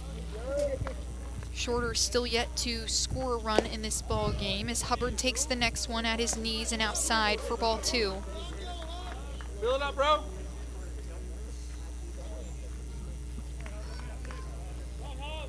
Ian Hubbard transferred over from Radford and had his first career hit with the Eagles against Cedarville on February 7th, as this one is fouled off towards the houses that back Shorter University. This baseball field set really right at the entrance to the university as you're driving in. It's 2-2 to Hubbard. 2 outs on the board, a runner at third, and here it comes. It's inside as Hubbard dodges out of the way. Runs the count full. The sophomore is at 5'11", throws and hits from the left side, and comes out of Oak Ridge, Tennessee. Payoff pitch is cut on and fouled into the netting. Do it all over again. So this non-conference matchup for Carson-Newman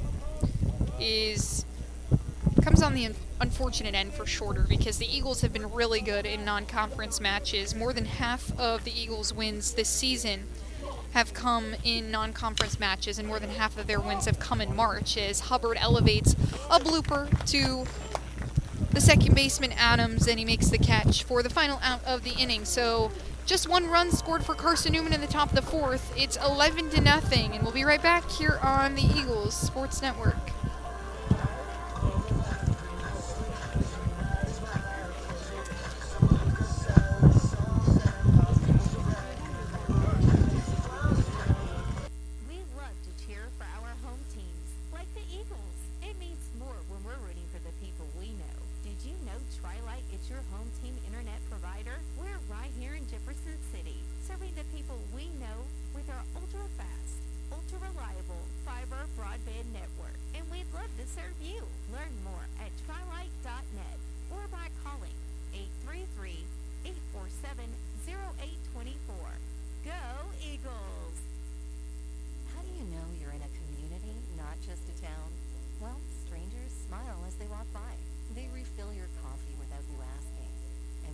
Directions, people offer to walk you there. Communities give more. The way you know when you walk into First Bank that you are in a real community bank. Great products, direct access to your local bankers, and relationships that can last a lifetime. Don't just have an account, have a community with First Bank. Member FDIC.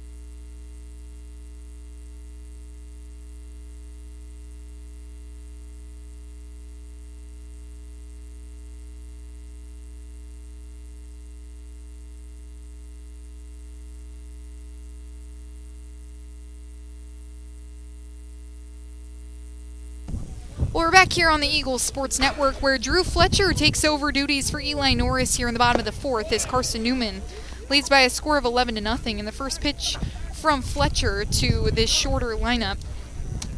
It's Josh Tattersall who waves through the first pitch, and it's 0-1 from Fletcher as he gets on top of the catcher early. Next pitch from Fletcher comes in above the knee, and it's strike two.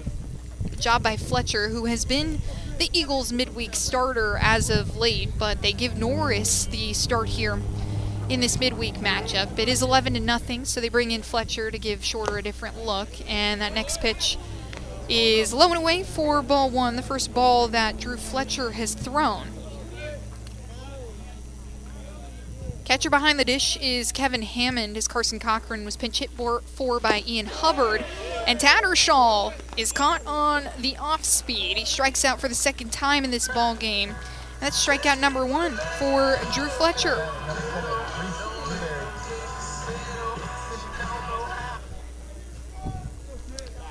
So Norris goes 3 innings with 5 walks, 3 strikeouts, and just 1 hit. And Fletcher comes home with the first pitch to Jordan. It misses Kevin Hammond's glove well outside and gets behind him. Ball one.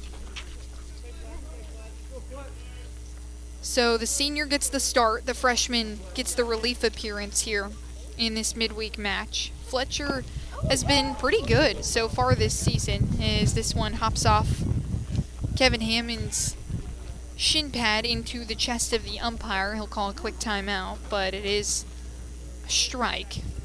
1-1.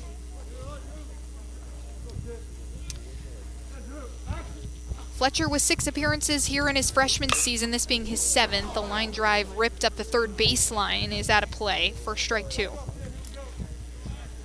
2-seamer, a slider, and a changeup in the arsenal for the freshman out of Waxhaw, North Carolina. Product of Marvin Ridge High School. In each of his appearances has thrown multiple innings aside from a game against LR where he came in relief, as this one is elevated by Jordan up the left field side, and the catch is made by Sean Strittmatter.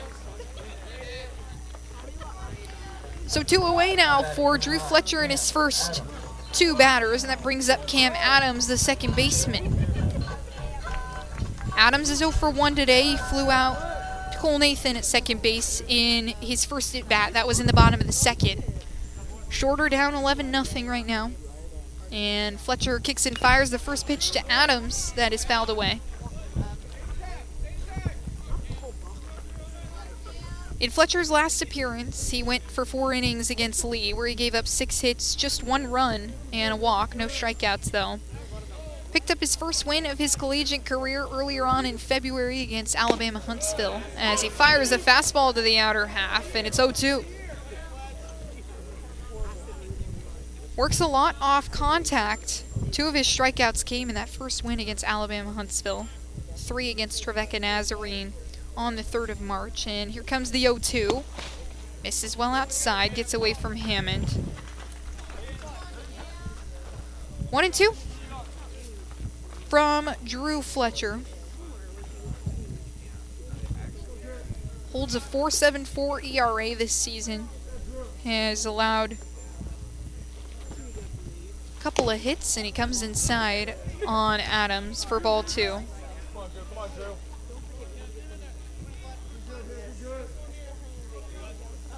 18 hits allowed from the freshman in his 19 innings of work. Here comes the 2-2. It's cut on up the left field side, leaking foul, and it gets out of play. So we'll stay 2-2 here. Just one hit on the board for Shorter. That came in the bottom of the second. Isaiah Sims with a ground ball to third base. And Adams trying to get the second hit on the board for the Hawks.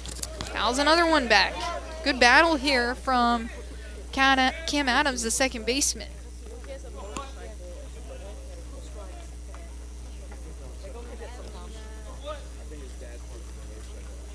Adams has just 2 hits on the season. One of them came against Ferrum in the win. Just the last time the Shorter Hawks took the field.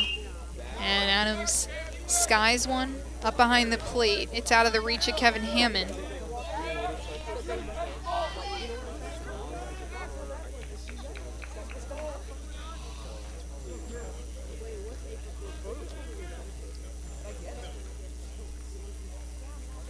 Fletcher on the 2-2. Adams rips one into left field where Colton Evans is moving in, gets underneath it, and makes the catch for the final out of the frame. So 1-2-3 for Drew Fletcher.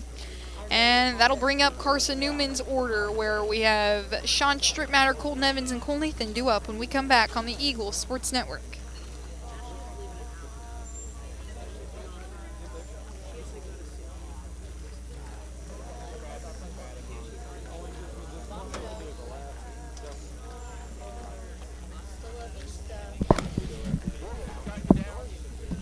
They're 11 and 15 this year, but they're not doing well in the Conference Carolinas. They're like 15 years. Lisa's has a family-friendly atmosphere all day long. From the morning with their $2.99 breakfast specials to dinner with Lisa's fresh, never frozen steaks. Carson-Newman students get a 10% discount with their student ID. Lisa's Country Kitchen on Route 92 off Old Andrew Johnson Highway. The best food for the best prices. Looking to make your home more comfortable and affordable? Maybe with a new electric heat pump or new attic insulation? And don't forget new doors and windows. AEC is here to help. We have a quality contractor network, easy financing, and incentives for home upgrades. Plus, AEC carefully inspects every job to ensure the highest quality satisfaction. Visit our website at aeccoop.org for applications, contractor lists, and more details. AEC, power what matters most.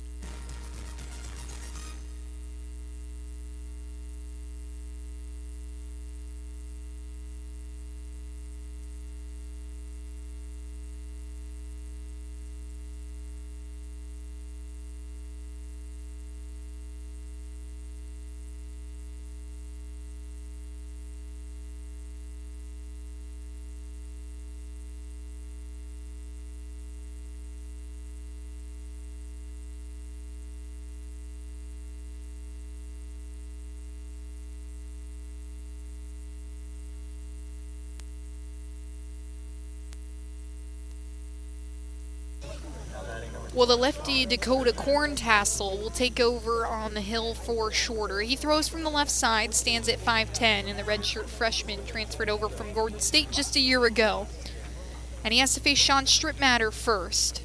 We're in the top of the fifth. Carson-Newman leads by a score of 11-0 after they put up 7 in the top of the second. Added on to it with 3 in the top of the third and 1 in the top of the fourth. So 3 consecutive innings where the Eagles have scored runs as that pitch from Horntassel comes in and it is a ball. So 2 balls and no strikes already for Sean Strittmatter as he gets a hold of one that's tracking out towards right center field. Barron is moving underneath it and he makes the play on the run for the first out of the inning. Good job by Corntassel. So these Eagle hitters having to adjust incredibly quick to face all of these new arms for the Hawks. This being the 5th new arm that Carson-Newman has faced in this ball game. And now Trace Alexander will get a pinch hitting appearance. He'll come in for Colton Evans. And off speed from Corntassel, fired into the zone, and it is strike 1.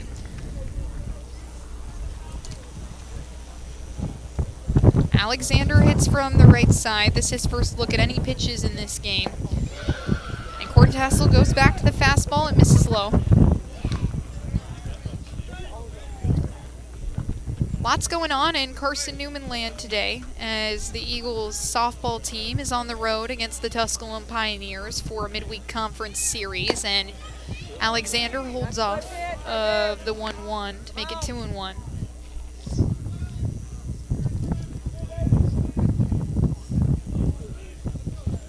Men's golf was at the Tennessee River Rumble. They were playing pretty well in their final round when I looked last, and Alexander waves through that next pitch to make it 2-2. Men's tennis beat Emory and Henry 4-0 earlier today, and here comes the 2-2. Alexander fouls it back. Carson-Newman softball won Game 1 against Tusculum 3-1, and Michael Graves, I'm sure, trying to avoid the split against the Pioneers. As here comes the 2-2. Alexander cuts on it. It's dropped by Tattersall, and he will tag out Alexander for the second out of the inning. So 2 away for the Shorter Hawks, and that brings up Cole Nathan, who was 3 for 3 today with 3 RBIs.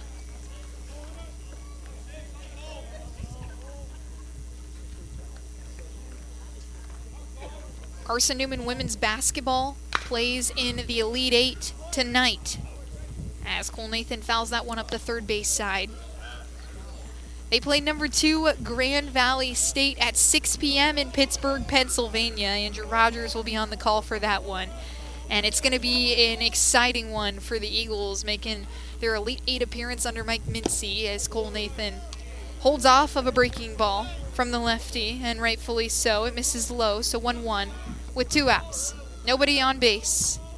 Cole Nathan digs back in from the right side. Like I said, 3 for 3 today in his last at bat. He hit a ground ball into left field. Curveball from Corntassel misses high, and it's 2-1. Eagles and Grand Valley State will play at Duquesne University. Beautiful arena, going to be a great venue for it as this fastball comes in at the toes of Nathan, and it's a 3-1 count for the former All-Sac second baseman, All-Sac second team last year for the Eagles, where he was second in just about every offensive category to Logan Floyd. And he takes a ground ball to third base where Henriquez gloves it down. Throw is in time. And that's the inning. So the first 1-2-3 inning since the top of the first for the Shorter defense. And now they get to try and chip into this Carson-Newman lead as we move into the bottom of the 5th. Stay with us here on the Eagles Sports Network. We love to cheer for our home teams, like the Eagles. It means more when we're rooting for the people we know. Did you know Tri-Lite is your home team internet provider? We're right here in Jefferson City, serving the people we know with our ultra-fast, ultra-reliable fiber broadband network. And we'd love to serve you. Learn more at trilite.net or by calling 833-847-0824. Go Eagles! How do you know you're in a community, not just a town? Well, strangers smile as they walk by. They refill your coffee without you asking. And when you ask directions, people offer to walk you there. Communities give more. The way you know when you walk into First Bank that you are in a real community bank. Great products, direct access to your local bankers, and relationships that can last a lifetime. Don't just have an account. Have a community with First Bank. Member FDIC.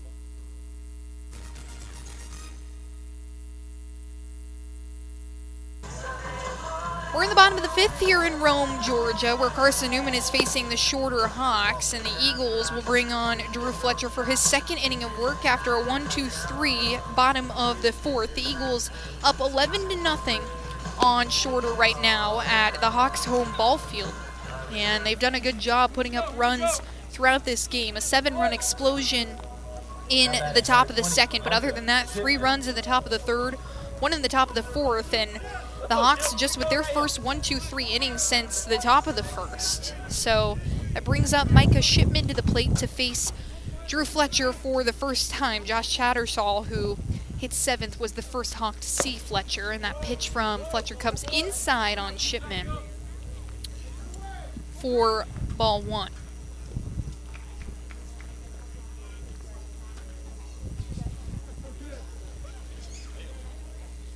Here comes the 0-1. It's fouled off. A little too early on the off speed from Shipman. It makes it 1-1. So Carson-Newman softball wins game 1 against Tusculum, and currently, so we pull up the live stats from game 2. Off speed from Fletcher misses the zone inside, and it's 2-1. Fletcher is thrown to Kevin Hammond after he replaced Carson Cochran. Other defensive changes for the Eagles as this one is skied out to right center. It's Maddox Green moving in to make the catch, and Green replaced Soto Diaz just an inning ago. Out in left field, replacing Colton Evans after Ian Hubbard came in to pinch hit, is Ryan Bolton. And here is Griffin Tabucci at the plate. He takes the first pitch from Fletcher outside.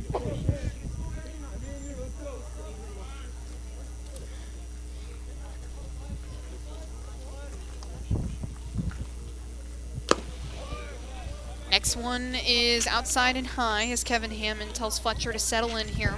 And it's a 2-0 count to Tamucci. Tamucci is 0 for 2 today. He hit a ground ball to Logan Floyd in his first at-bat at first base, and then grounded out to Cole Nathan at second in his last at-bat. As Fletcher misses the zone again outside, and it is 3-0. As the freshman tries to find the zone, he waves off the call from Hammond, and here comes the 3-0. Breaking ball that misses, so a 4-pitch walk from Drew Fletcher puts Tamucci on base. This is the 6th freebie from the Eagles staff in this ball game. No runs yet to score yet for Shorter. It is 11-0 as Carson-Newman trying to win another non-conference matchup. And we'll bring you back to what's going on in Carson-Newman land in general as Fletcher fires the first pitch to Wilmer Henriquez. The third baseman finally finds the zone, and it is 0-1 to Henriquez, who is 0 for 1 today. He reached on a walk in his first at-bat, but struck out the last time around against Eli Norris. Comes the 0-1, and Henriquez up the third baseline, out of the reach of the diving Strip Matter. It is a fair ball. Tamucci is making his way around second. He's in to second, or to third base, but the tag is made by Strip Matter.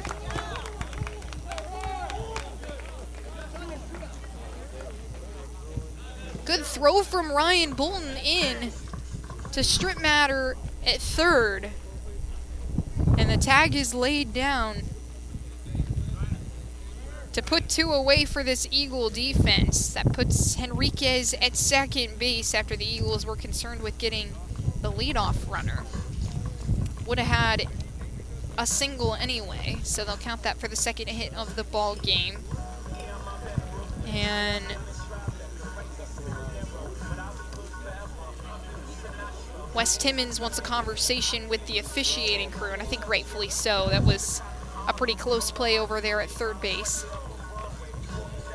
Strip Matter looked like maybe he got clipped by the cleat of Tamucci, who was sliding in feet first. It is 4-0 Carson-Newman for Eagles softball against Tusculum.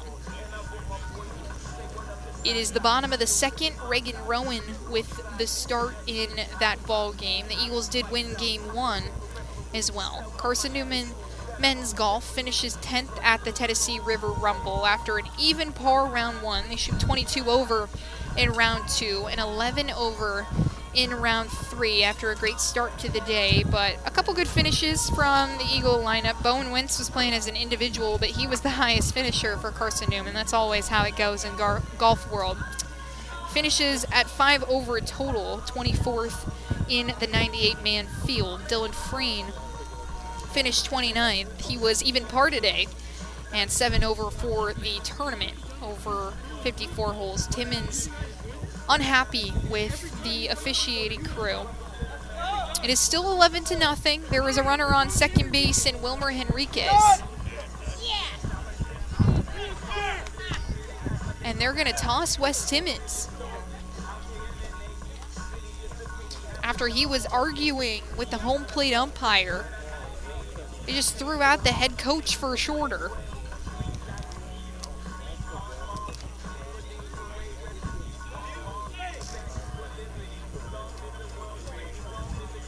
So they're going to bring out a new third base coach. Sean Strittmatter getting checked by the athletic trainer from shorter, wrapping up his finger after it got cleated.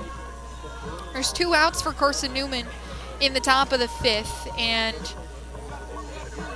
the Hawks still trying to get on the board with a run. They've got Henriquez at second and Michael Barron, the center fielder, at the plate. Just 1 out, though, for this shorter lineup to work with. Eagle coach and staff having a conversation with Jake Harrelson over at first base.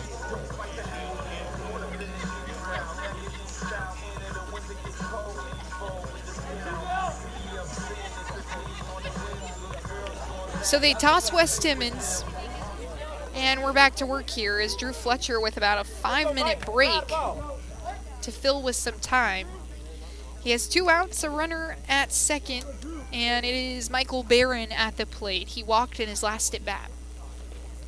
First pitch from Fletcher is a line drive out to center field. Braxton Smith can't get to it. He gets it off the 1-hop on the run. And Henriquez comes in to score. Cole Nathan bobbles the throw in, but it wouldn't have mattered anyway. Michael Barron with an RBI single here in the bottom of the 5th gets Shorter's first run on the board. They finally break into the scoring here against the Carson-Newman Eagles. So Barron is at first now, and that brings up the shortstop Brooks McKenna. McKenna walked in his last at bat, and he faces Fletcher for the first time. First pitch comes in at the knees of McKenna, and it is a strike.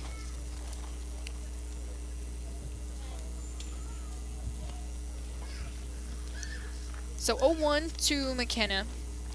He also struck out in his first at bat, and he cuts on this next pitch. Make it 0-2. There is 2 outs for Carson-Newman as Fletcher searches for his second strikeout of the day. Carson-Newman men's and women's tennis both win 4-0 over Emory and Henry. Good wins for the Eagles there. And here comes the 0-2. Off speed, and Drew Fletcher strikes out the side here in the bottom of the 5th. As we move into the top of the 6th, it's still 11-1. Carson-Newman with the 10-run lead. And we'll be right back here on the Eagles Sports Network. Warm food got you down? Need a home-cooked meal? Then Lisa's Country Kitchen is for you. Lisa's Country Kitchen has been feeding Carson-Newman students for 15 years. Lisa's has a family-friendly atmosphere all day long. In the morning with their $2.99 breakfast specials, to dinner with Lisa's fresh, never-frozen steaks. Carson-Newman students get a 10% discount with their student ID. Lisa's Country Kitchen on Route 92 off Old Andrew Johnson Highway. The best food for the best prices. Looking to make your home more comfortable and affordable? Maybe with a new electric heat pump or new attic insulation? And don't forget new doors and windows. AEC is here to help. We have a quality contractor network, easy financing, and incentives for home upgrades. Plus, AEC carefully inspects every job to ensure the highest quality satisfaction. Visit our website at aeccoop.org for applications, contractor lists, and more details. AEC, power what matters most.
Curtis Wells will take over from Dakota Corntassel after Shorter finally breaks into the scoring in the bottom of the 5th. They tack on a run thanks to an RBI from Michael Barron that brought Wilmer Henriquez around to score. Back-to-back hits that allowed that to take place. And now Carson-Newman will join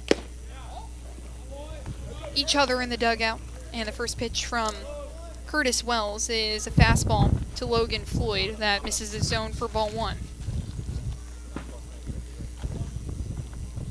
Floyd is 0 for 3 today as he takes the next pitch at his letters for ball 2. Typically a 404 hitter this year and not playing too far from home as his parents live about just up the road. Floyd out of Adairsville, Georgia, just about 20 minutes away from here. Next pitch is at his eyes, ball 3. Tattershaw asks Curtis Wells to settle in here. Floyd not too far away from University of Georgia, where he's from, and he takes the next pitch. And he'll reach base for the first time here today with a walk. Just the 4th free base that this Shorter staff has given up in this ball game. That brings up Maddox Green, who was 1 for 1 today. Hit a ground ball to third base in his first at bat. And here comes the first pitch from Wells. It's inside at the knees of Green for ball 1. So 5 straight balls to open things up from Curtis Wells. Floyd, who's on first base, like I said, not too far from home, but he's an Alabama fan, weirdly enough, even though he comes from Georgia. And this pitch from Wells finally finds the zone. So 5 straight balls before the strike, and Maddox Green takes for a 1-1 count. Green, the freshman out of Deep Gap, North Carolina, takes again at the knees, but it's down the middle of the zone, and it is strike 2. He's a baseball player here at Carson-Newman, but also plays football for the Eagles football team, and he hits a line drive up the right field line. It's leaking into foul territory and over the right field wall. It'll stay 1-2. So he hopped over from the football team in the fall after Carson-Newman played their Orange and Navy World Series, where they really get to get accustomed to each other and kind of how they play, see what the squad is looking like before the spring season hits. Obviously, Green not a part of that. He was playing with the Carson-Newman football team, and he said it's been a little bit challenging to adjust as he fouls another pitch back from Wells. So we're looking at pitch number 6 of the at-bat coming up here. But Coach Griffin has spent a lot of time with him to kind of buy into this squad, and the team has welcomed him with open arms and making a lot of starts in this lineup with Carson-Newman. He gets underneath the ball, lofts it all the way out to left center, where Shipman is moving underneath it, and the left fielder makes the catch at shoulder height for the first out of the inning. So Maddox Green now 1 of 2 today, and that brings up Tanner Kilgore, who is 1 of 3. His lone hit came in the last at bat. He hit a double to left field, a line drive. He's got Logan Floyd at first base. Chance for an RBI here in this ball game. And he takes the first pitch and off speed. That's down the heart of the zone.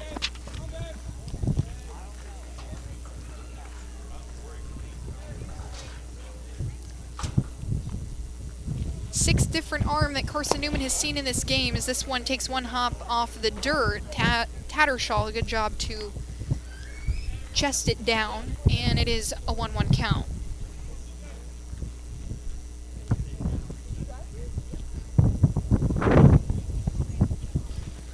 Floyd a couple shuffles off first, nothing there. That pitch on the inner half, and good for strike 2 on Kilgore. Kilgore hits .250 this season. Gets some encouragement from his dugout as the Eagles look to continue to add to their 11-1 lead. And that pitch, breaking ball, too far outside, makes it 2-2.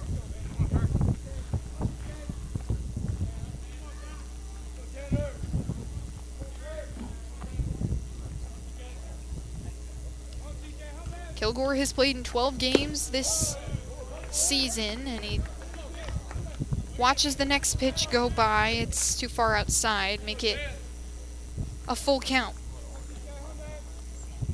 Last time Kilgore saw time was in Game 2 against Tusculum, where he was 0 for 0. And that pitch, a breaking ball, inner half and good, so a strikeout for Curtis Wells. Puts 2 outs on the board for the shorter defense and brings up Braxton Smith. The Eagles have stranded 4 runners in this ball game. That's nothing compared to some of the earlier games in the season where they were leaving runners in scoring position. The runner on board is Logan Floyd. He's at first base. Braxton Smith, the center fielder, turns towards the catcher, Tattershaw, as that pitch was coming inside on him. But it is a ball. It doesn't clip him.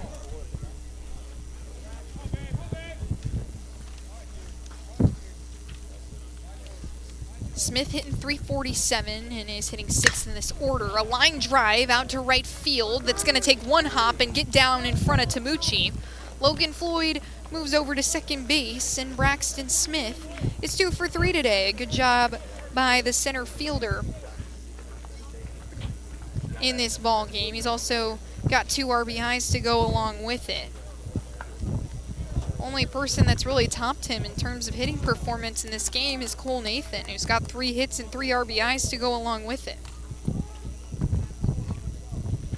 Here's John O'Pierce, who watches the first one go by at his knees for ball 1.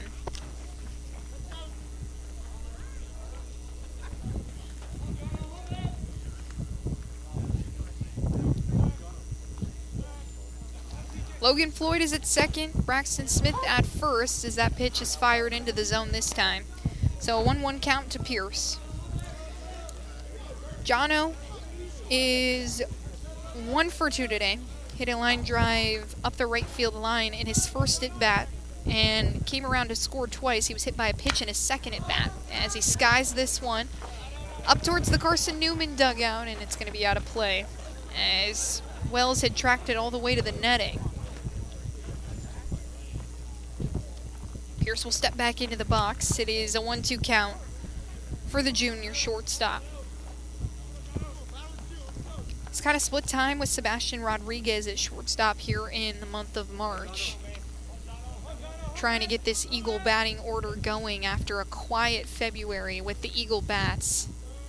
Everyone's struggling in this lineup in the month of February, but they've turned things around in March as Pierce checks swings and Tattershaw wants him to take a look at it. They will, and he did not go. So 2-2 to Pierce. There's 2 outs, runners at first and second. And we're here on the Eagles Sports Network. Rihanna DeCrow with you for the action today. Pierce fouls one off, and it's into the glove of Tattershaw. That'll be the final out of the inning. So 2 scoreless for Shorter in the top of the 5th and top of the 6th. It's still 11-1. And Carson-Newman leads this ball game by 10 runs as we take a quick break, but we'll be right back with the action from the bottom of the 6th here on the Eagles Sports Network. We love to cheer for our home teams, like the Eagles. It means more when we're rooting for the people we know. Did you know Tri-Light is your home team internet provider? We're right here in Jefferson City, serving the people we know with our ultra-fast, ultra-reliable fiber broadband network. And we'd love to serve you. Learn more at trilight.net or by calling 833-847-0824. Go Eagles! How do you know you're in a community, not just a town? Well, strangers smile as they walk by. They refill your coffee without you asking. And when you ask directions, people offer to walk you there. Communities give more. The way you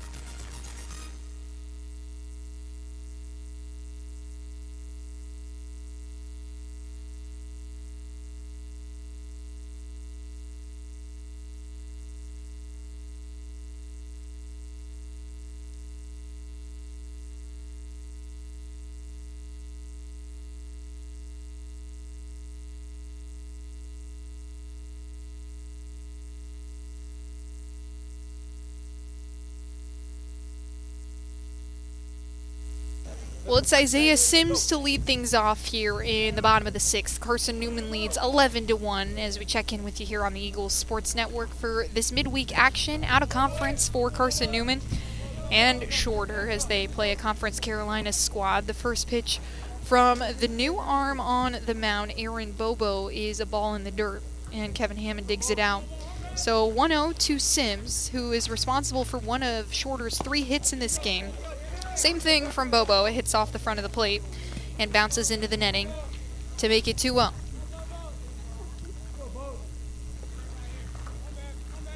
Aaron Bobo, just his second appearance here in 2026. And the redshirt sophomore finally finds the zone for strike 1 on Sims. Sims is 1 for 2 today. He hit a ground ball to third base in his first at bat. That was his hit, and eventually reached second on a throwing error and lined out to center field in his last at bat. That pitch from Bobo off the front of the plate again for ball 3. He's been in the dirt on 3 of these pitches. His last appearance was March 13th against Emory and Henry, where he went 1 inning and gave up 1 run. And that pitch low and away, ball 4. So Aaron Bobo gives up a walk in his first at bat. And it brings up the catcher, Josh Tattershaw.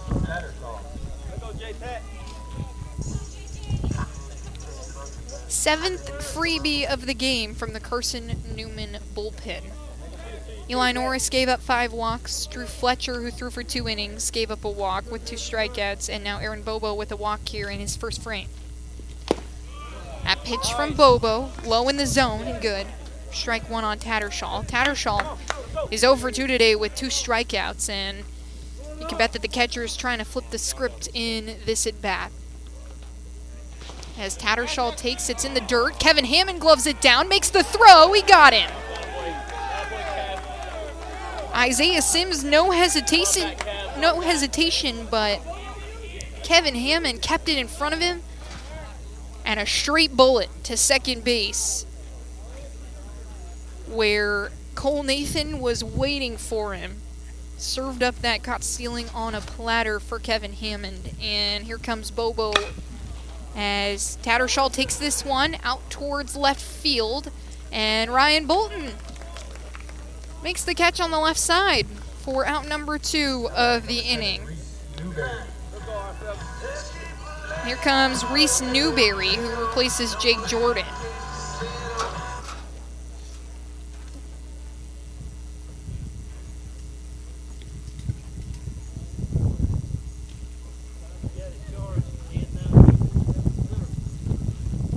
Kevin Hammond will go have a conversation with Aaron Bobo after 2 have been retired now for Carson-Newman. Isaiah Sims caught stealing by Hammond, and then that line drive into left field caught by Ryan Bolton. And now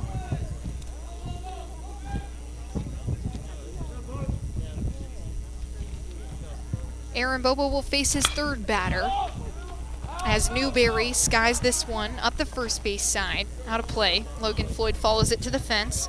And it is strike 1 on Newberry. Newberry, the freshman, coming out of Lilburn, Georgia, stands at 6 foot tall in the right batter's box. He's made 13 starts, played in now 21 games, and hits a ground ball to John O'Pierce, who gets it off to Hops. The throw at Logan Floyd's knees for the 3rd out of the inning. So Carson-Newman, after the 1 run that Shorter put up in the bottom of the 5th, put up a scoreless bottom of the 6th. Then we move into the top of the 7th, where Carson-Newman looks to either add to their lead or have some fun here. And we'll be right back here on the Eagles Sports Network.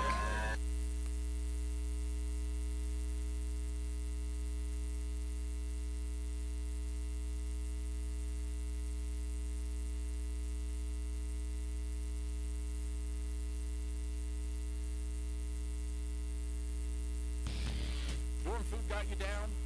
Need a home-cooked meal? Then Lisa's Country Kitchen is for you. Lisa's Country Kitchen has been feeding Carson-Newman students for 15 years. Lisa's has a family-friendly atmosphere all day long. from the morning with their $2.99 breakfast specials to dinner with Lisa's fresh, never frozen steaks. Carson-Newman students get a 10% discount with their student ID. Lisa's Country Kitchen on Route 92 off Old Andrew Johnson Highway. The best food for the best prices. Looking to make your home more comfortable and affordable? Maybe with a new electric heat pump or new attic insulation? And don't forget new doors and windows. AEC is here to help. We have a quality contractor network, easy financing, and incentives for home upgrades. Plus, AEC carefully inspects every job to ensure the highest quality satisfaction. Visit our website at aeccoop.org for applications, contractor lists, and more details. AEC, power what matters most.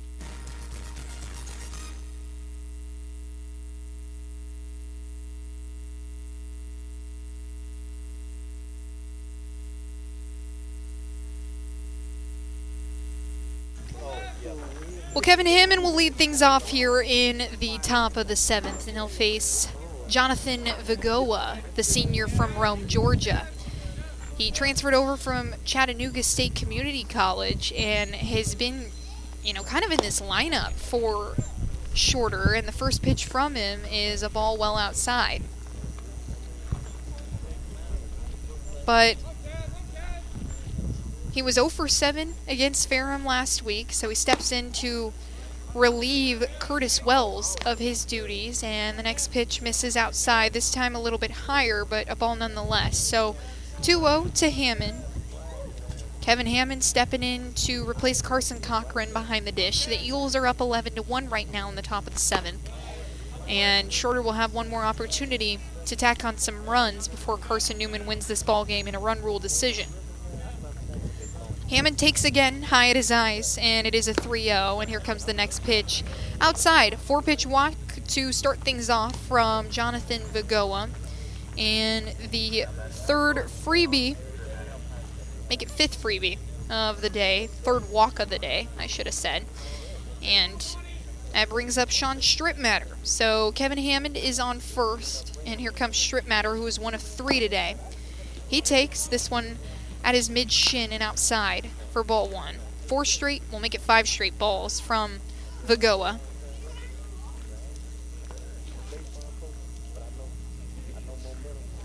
Here comes the 1-0, and finally finds the inner half for strike 1.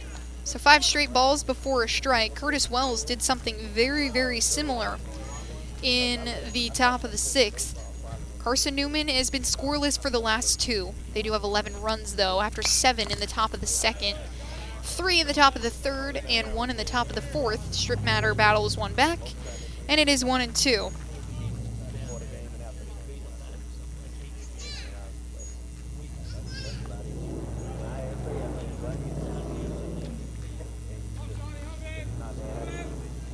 Vigoa kicks and fires as Stripmatter kind of has to move his fate to battle another one up the first base side towards the Eagle bullpen. And it'll stay 1-2. Action going on in the Carson-Newman bullpen. Kyle Adams is warming up, and it looks like Denver Slifka as well is out there. Stripmatter hitting .571 this year. His hit here today was a ground ball into right field. That was in the first inning. He would collect an RBI on that hit. He's got Kevin Hammond at first base, 2 strikes, and that pitch low. A good take from Stripmatters. That one was nearly in the zone. We're looking at pitch number 6 coming up here as Stripmatter has battled a few off. And here it comes. Stripmatter, a line drive into right field where Tamucci creeps underneath it and is comfortable to make the catch right in front of him for the first out of the inning. So 1 away for the Shorter defense, and that brings up the top of the order. What would have been Colton Evans, what is now Ryan Bolton. This is first at bat. Trace Alexander came in to pinch hit for Colton Evans in the top of the 5th, and then Bolton replaced him in the outfield as Hammond takes off after Tattershaw, who tried to jump after he was gloving a pitch down from Vigoa, slips out of his glove. It was a ball to Bolton, and Kevin Hammond now on second base. He stole that bag. 1-0 to Bolton as Vigoa gives Hammond a look, and that clipped off the top of his helmet. Hammond took off, and Bolton's going to stay in there. So maybe that didn't hit him. But Kevin Hammond now is at third base, so a chance for Carson-Newman to add to their lead. 1 out on the board. And Ryan Bolton, who is a .250 hitter this season, has collected 3 hits off the bench for Carson-Newman. The redshirt junior coming out of Knoxville, Tennessee. Lots of natives, Tennessee natives in this Carson-Newman lineup. Bolton, one of them. Tanner Kilgore from Kingsport. He's not too far away from home either in Jefferson City. Cole Nathan out of Knoxville as Bolton fouls a high fastball back, and it is 2-2.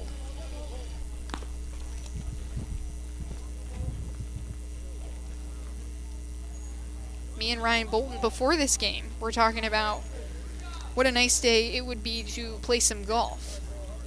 Bolton played golf in high school, also baseball, and eventually ends up playing baseball in college. He battles another one back. Makes it 2-2.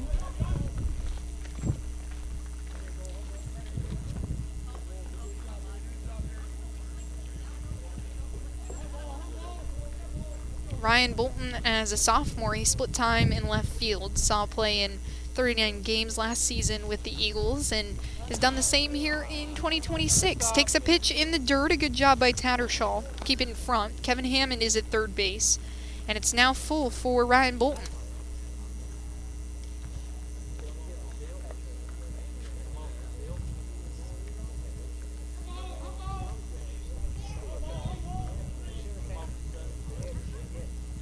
Bolton played in that final game against Tusculum as he hits one high into the air. It's going to be foul again. Pitch number 8 coming up here for Ryan Bolton's at bat. He was 0 of 0 in the game against Tusculum. Not quite sure if he recorded a plate appearance.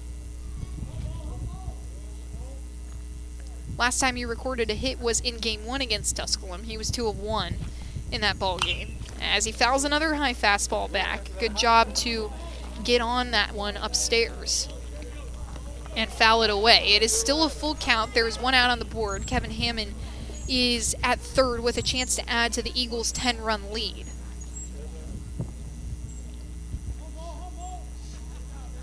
Bolton is a .250 hitter. He's got 6 RBIs this season as he fouls another one away. He was in the batter's box as it popped up and hit him. So it'll just be a dead ball. Pitch number 10 of Ryan Bolton's first at bat coming up here.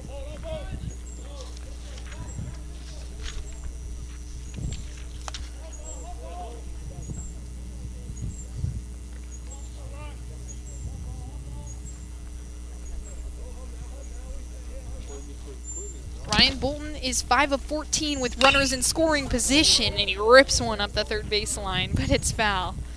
Oh my goodness, Ryan Bolton and Jonathan Vigoa are working in this at-bat against each other.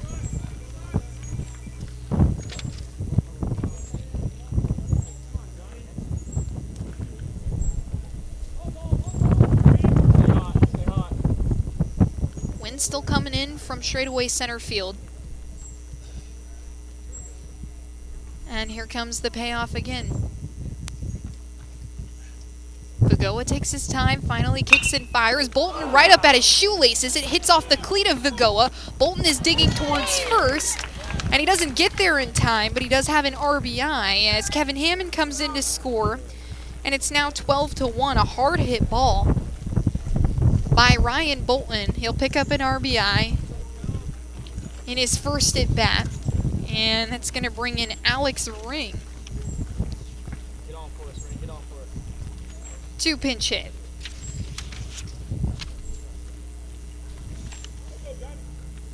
Ring replaces Cole Nathan in this Carson-Newman order. Before that, Nathan was 3 of 4 with 3 RBIs, and now Alex Ring will get a chance.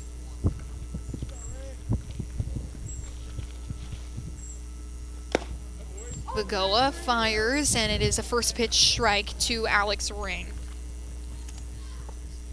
Vagoa is listed as a catcher on this shorter roster, and he fires upstairs on Ring for ball 1.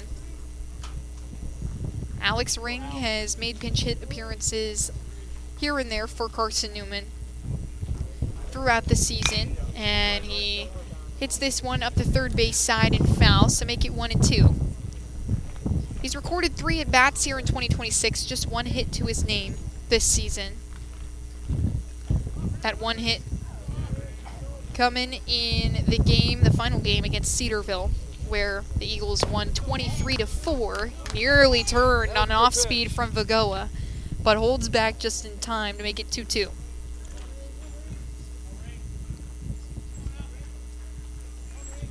This just his 4th at-bat of his career, 6th plate appearance of his career. He takes low, and a good take there because it was a ball. So, 3-2 to Alex Ring. 12-1 Carson-Newman. Nobody on base and 2 outs for the shorter defense.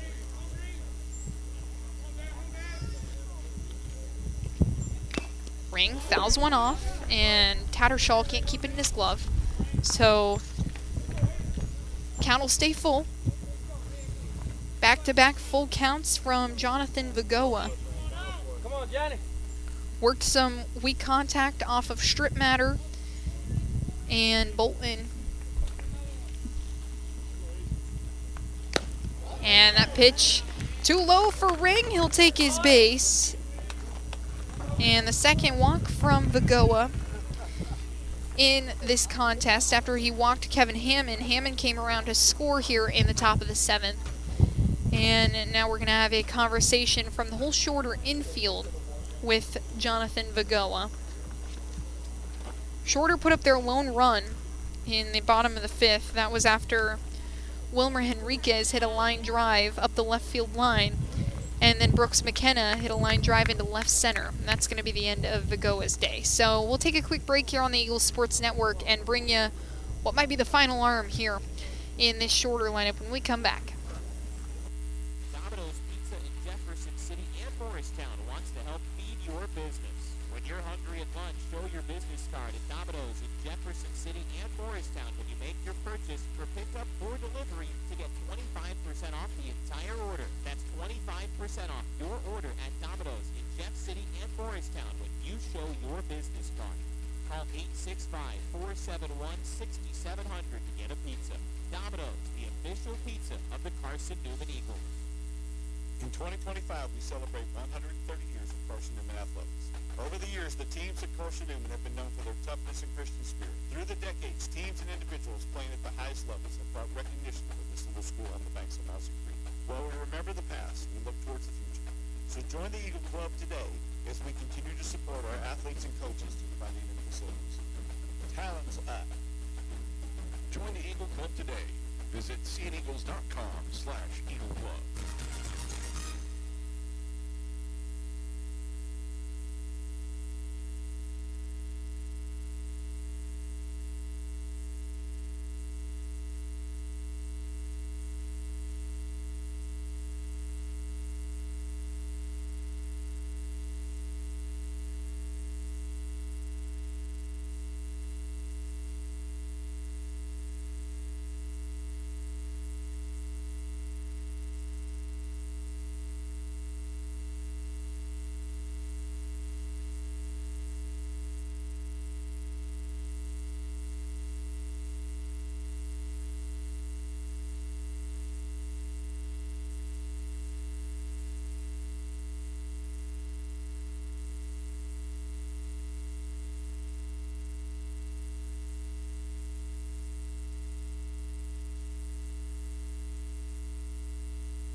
Well, Logan Floyd will be the first batter to face this new arm in Bennett Reeves. And the first pitch from Reeves is a fastball that hits low and away for strike one. Logan Floyd is 0 for 3 today. He reached in his last at bat on a walk. He's got Alex Ring at first base and 2 outs to work with as Floyd cuts through the next pitch and misses for strike 2. As number 11 still searching for his first hit of the day. Wants to get it here in the top of the 7th. The Eagles are up 12-1 as Bennett Reeves asked to come in relief for Vagoa. And Floyd skies one out towards right center field where Barron is moving underneath it, and he'll make the catch for the final out of the inning. So Shorter, one more opportunity, put some runs on the board and hold themselves from being run ruled. And we'll be right back to find out if they will here on the Eagles Sports Network. Dorm food got you down? Need a home-cooked meal? Then Lisa's Country Kitchen is for you. Lisa's Country Kitchen has been feeding Carson-Newman students for 15 years. Lisa's has a family-friendly atmosphere all day long. In the morning with their $2.99 breakfast specials to dinner with Lisa's fresh, never frozen steaks. Carson-Newman students get a 10% discount with their student ID. Lisa's Country Kitchen on Route 92 off Old Andrew Johnson Highway. The best food for the best prices. Looking to make your home more comfortable and affordable? Maybe with a new electric heat pump or new attic insulation? And don't forget new doors and windows. AEC is here to help. We have a quality contractor network, easy financing, and incentives for home upgrades. Plus, AEC carefully inspects every job to ensure the highest quality satisfaction. Visit our website at aeccoop.org for applications, contractor lists, and more details. AEC, power what matters most.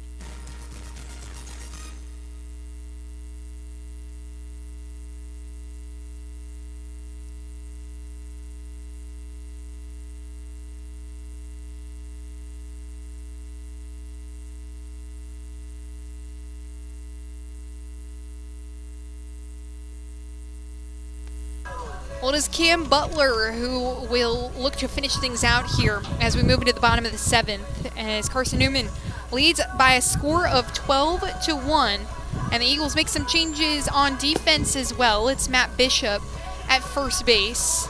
Aiden Gibson is at third as well, and Cam Butler will look to close things out here. The lefty is a freshman from Hickson, Tennessee. He stands at 6 foot tall, and like I said, throws from the left side.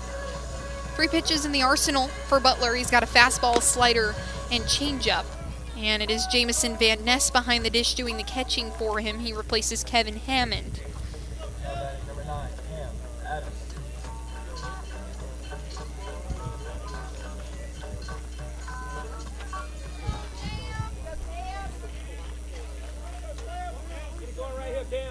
And he'll face Cam Adams. So the 2 Cams against each other. And here comes the first pitch. It's cut on by Adams and missed for strike 1 from Butler. Butler has made just one other appearance here in 2026. He threw for a third of an inning against Cedarville, where he gave up 1 hit but also collected a strikeout. Lots of wiggle room, not a lot of pressure for Butler as he draws a ground ball to Matt Bishop, which is fielded on his left side. And he taps the bag for the first out of the inning. So the freshman Matt Bishop recording an out here towards the tail end of this non-conference game. Puts the first out away, and Carson-Newman now 2 outs away from winning this ball game here in 7. The Eagles, 16-12 this season, have collected a lot of non-conference wins. They are 8-10 in sack play. That makes them 8-2 in non-conference play, as Matt Bishop goes into a full split to make the catch from John O. Pierce and gets Micah Shipman out. Oh my gosh. Matt Bishop with the stretch over there at first, as his dugout gives him some love.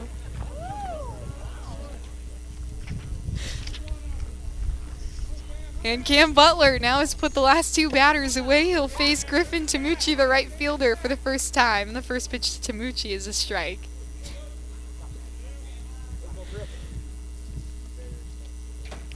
Tamucci is 0 for 2 today. He reached on a walk in his last at bat, and that pitch from Butler skips off the dirt and behind Van Ness.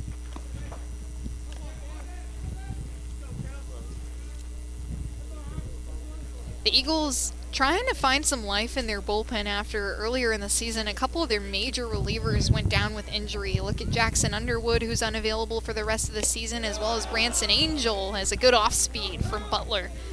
Catches Tamucci way early. Makes it 1-2.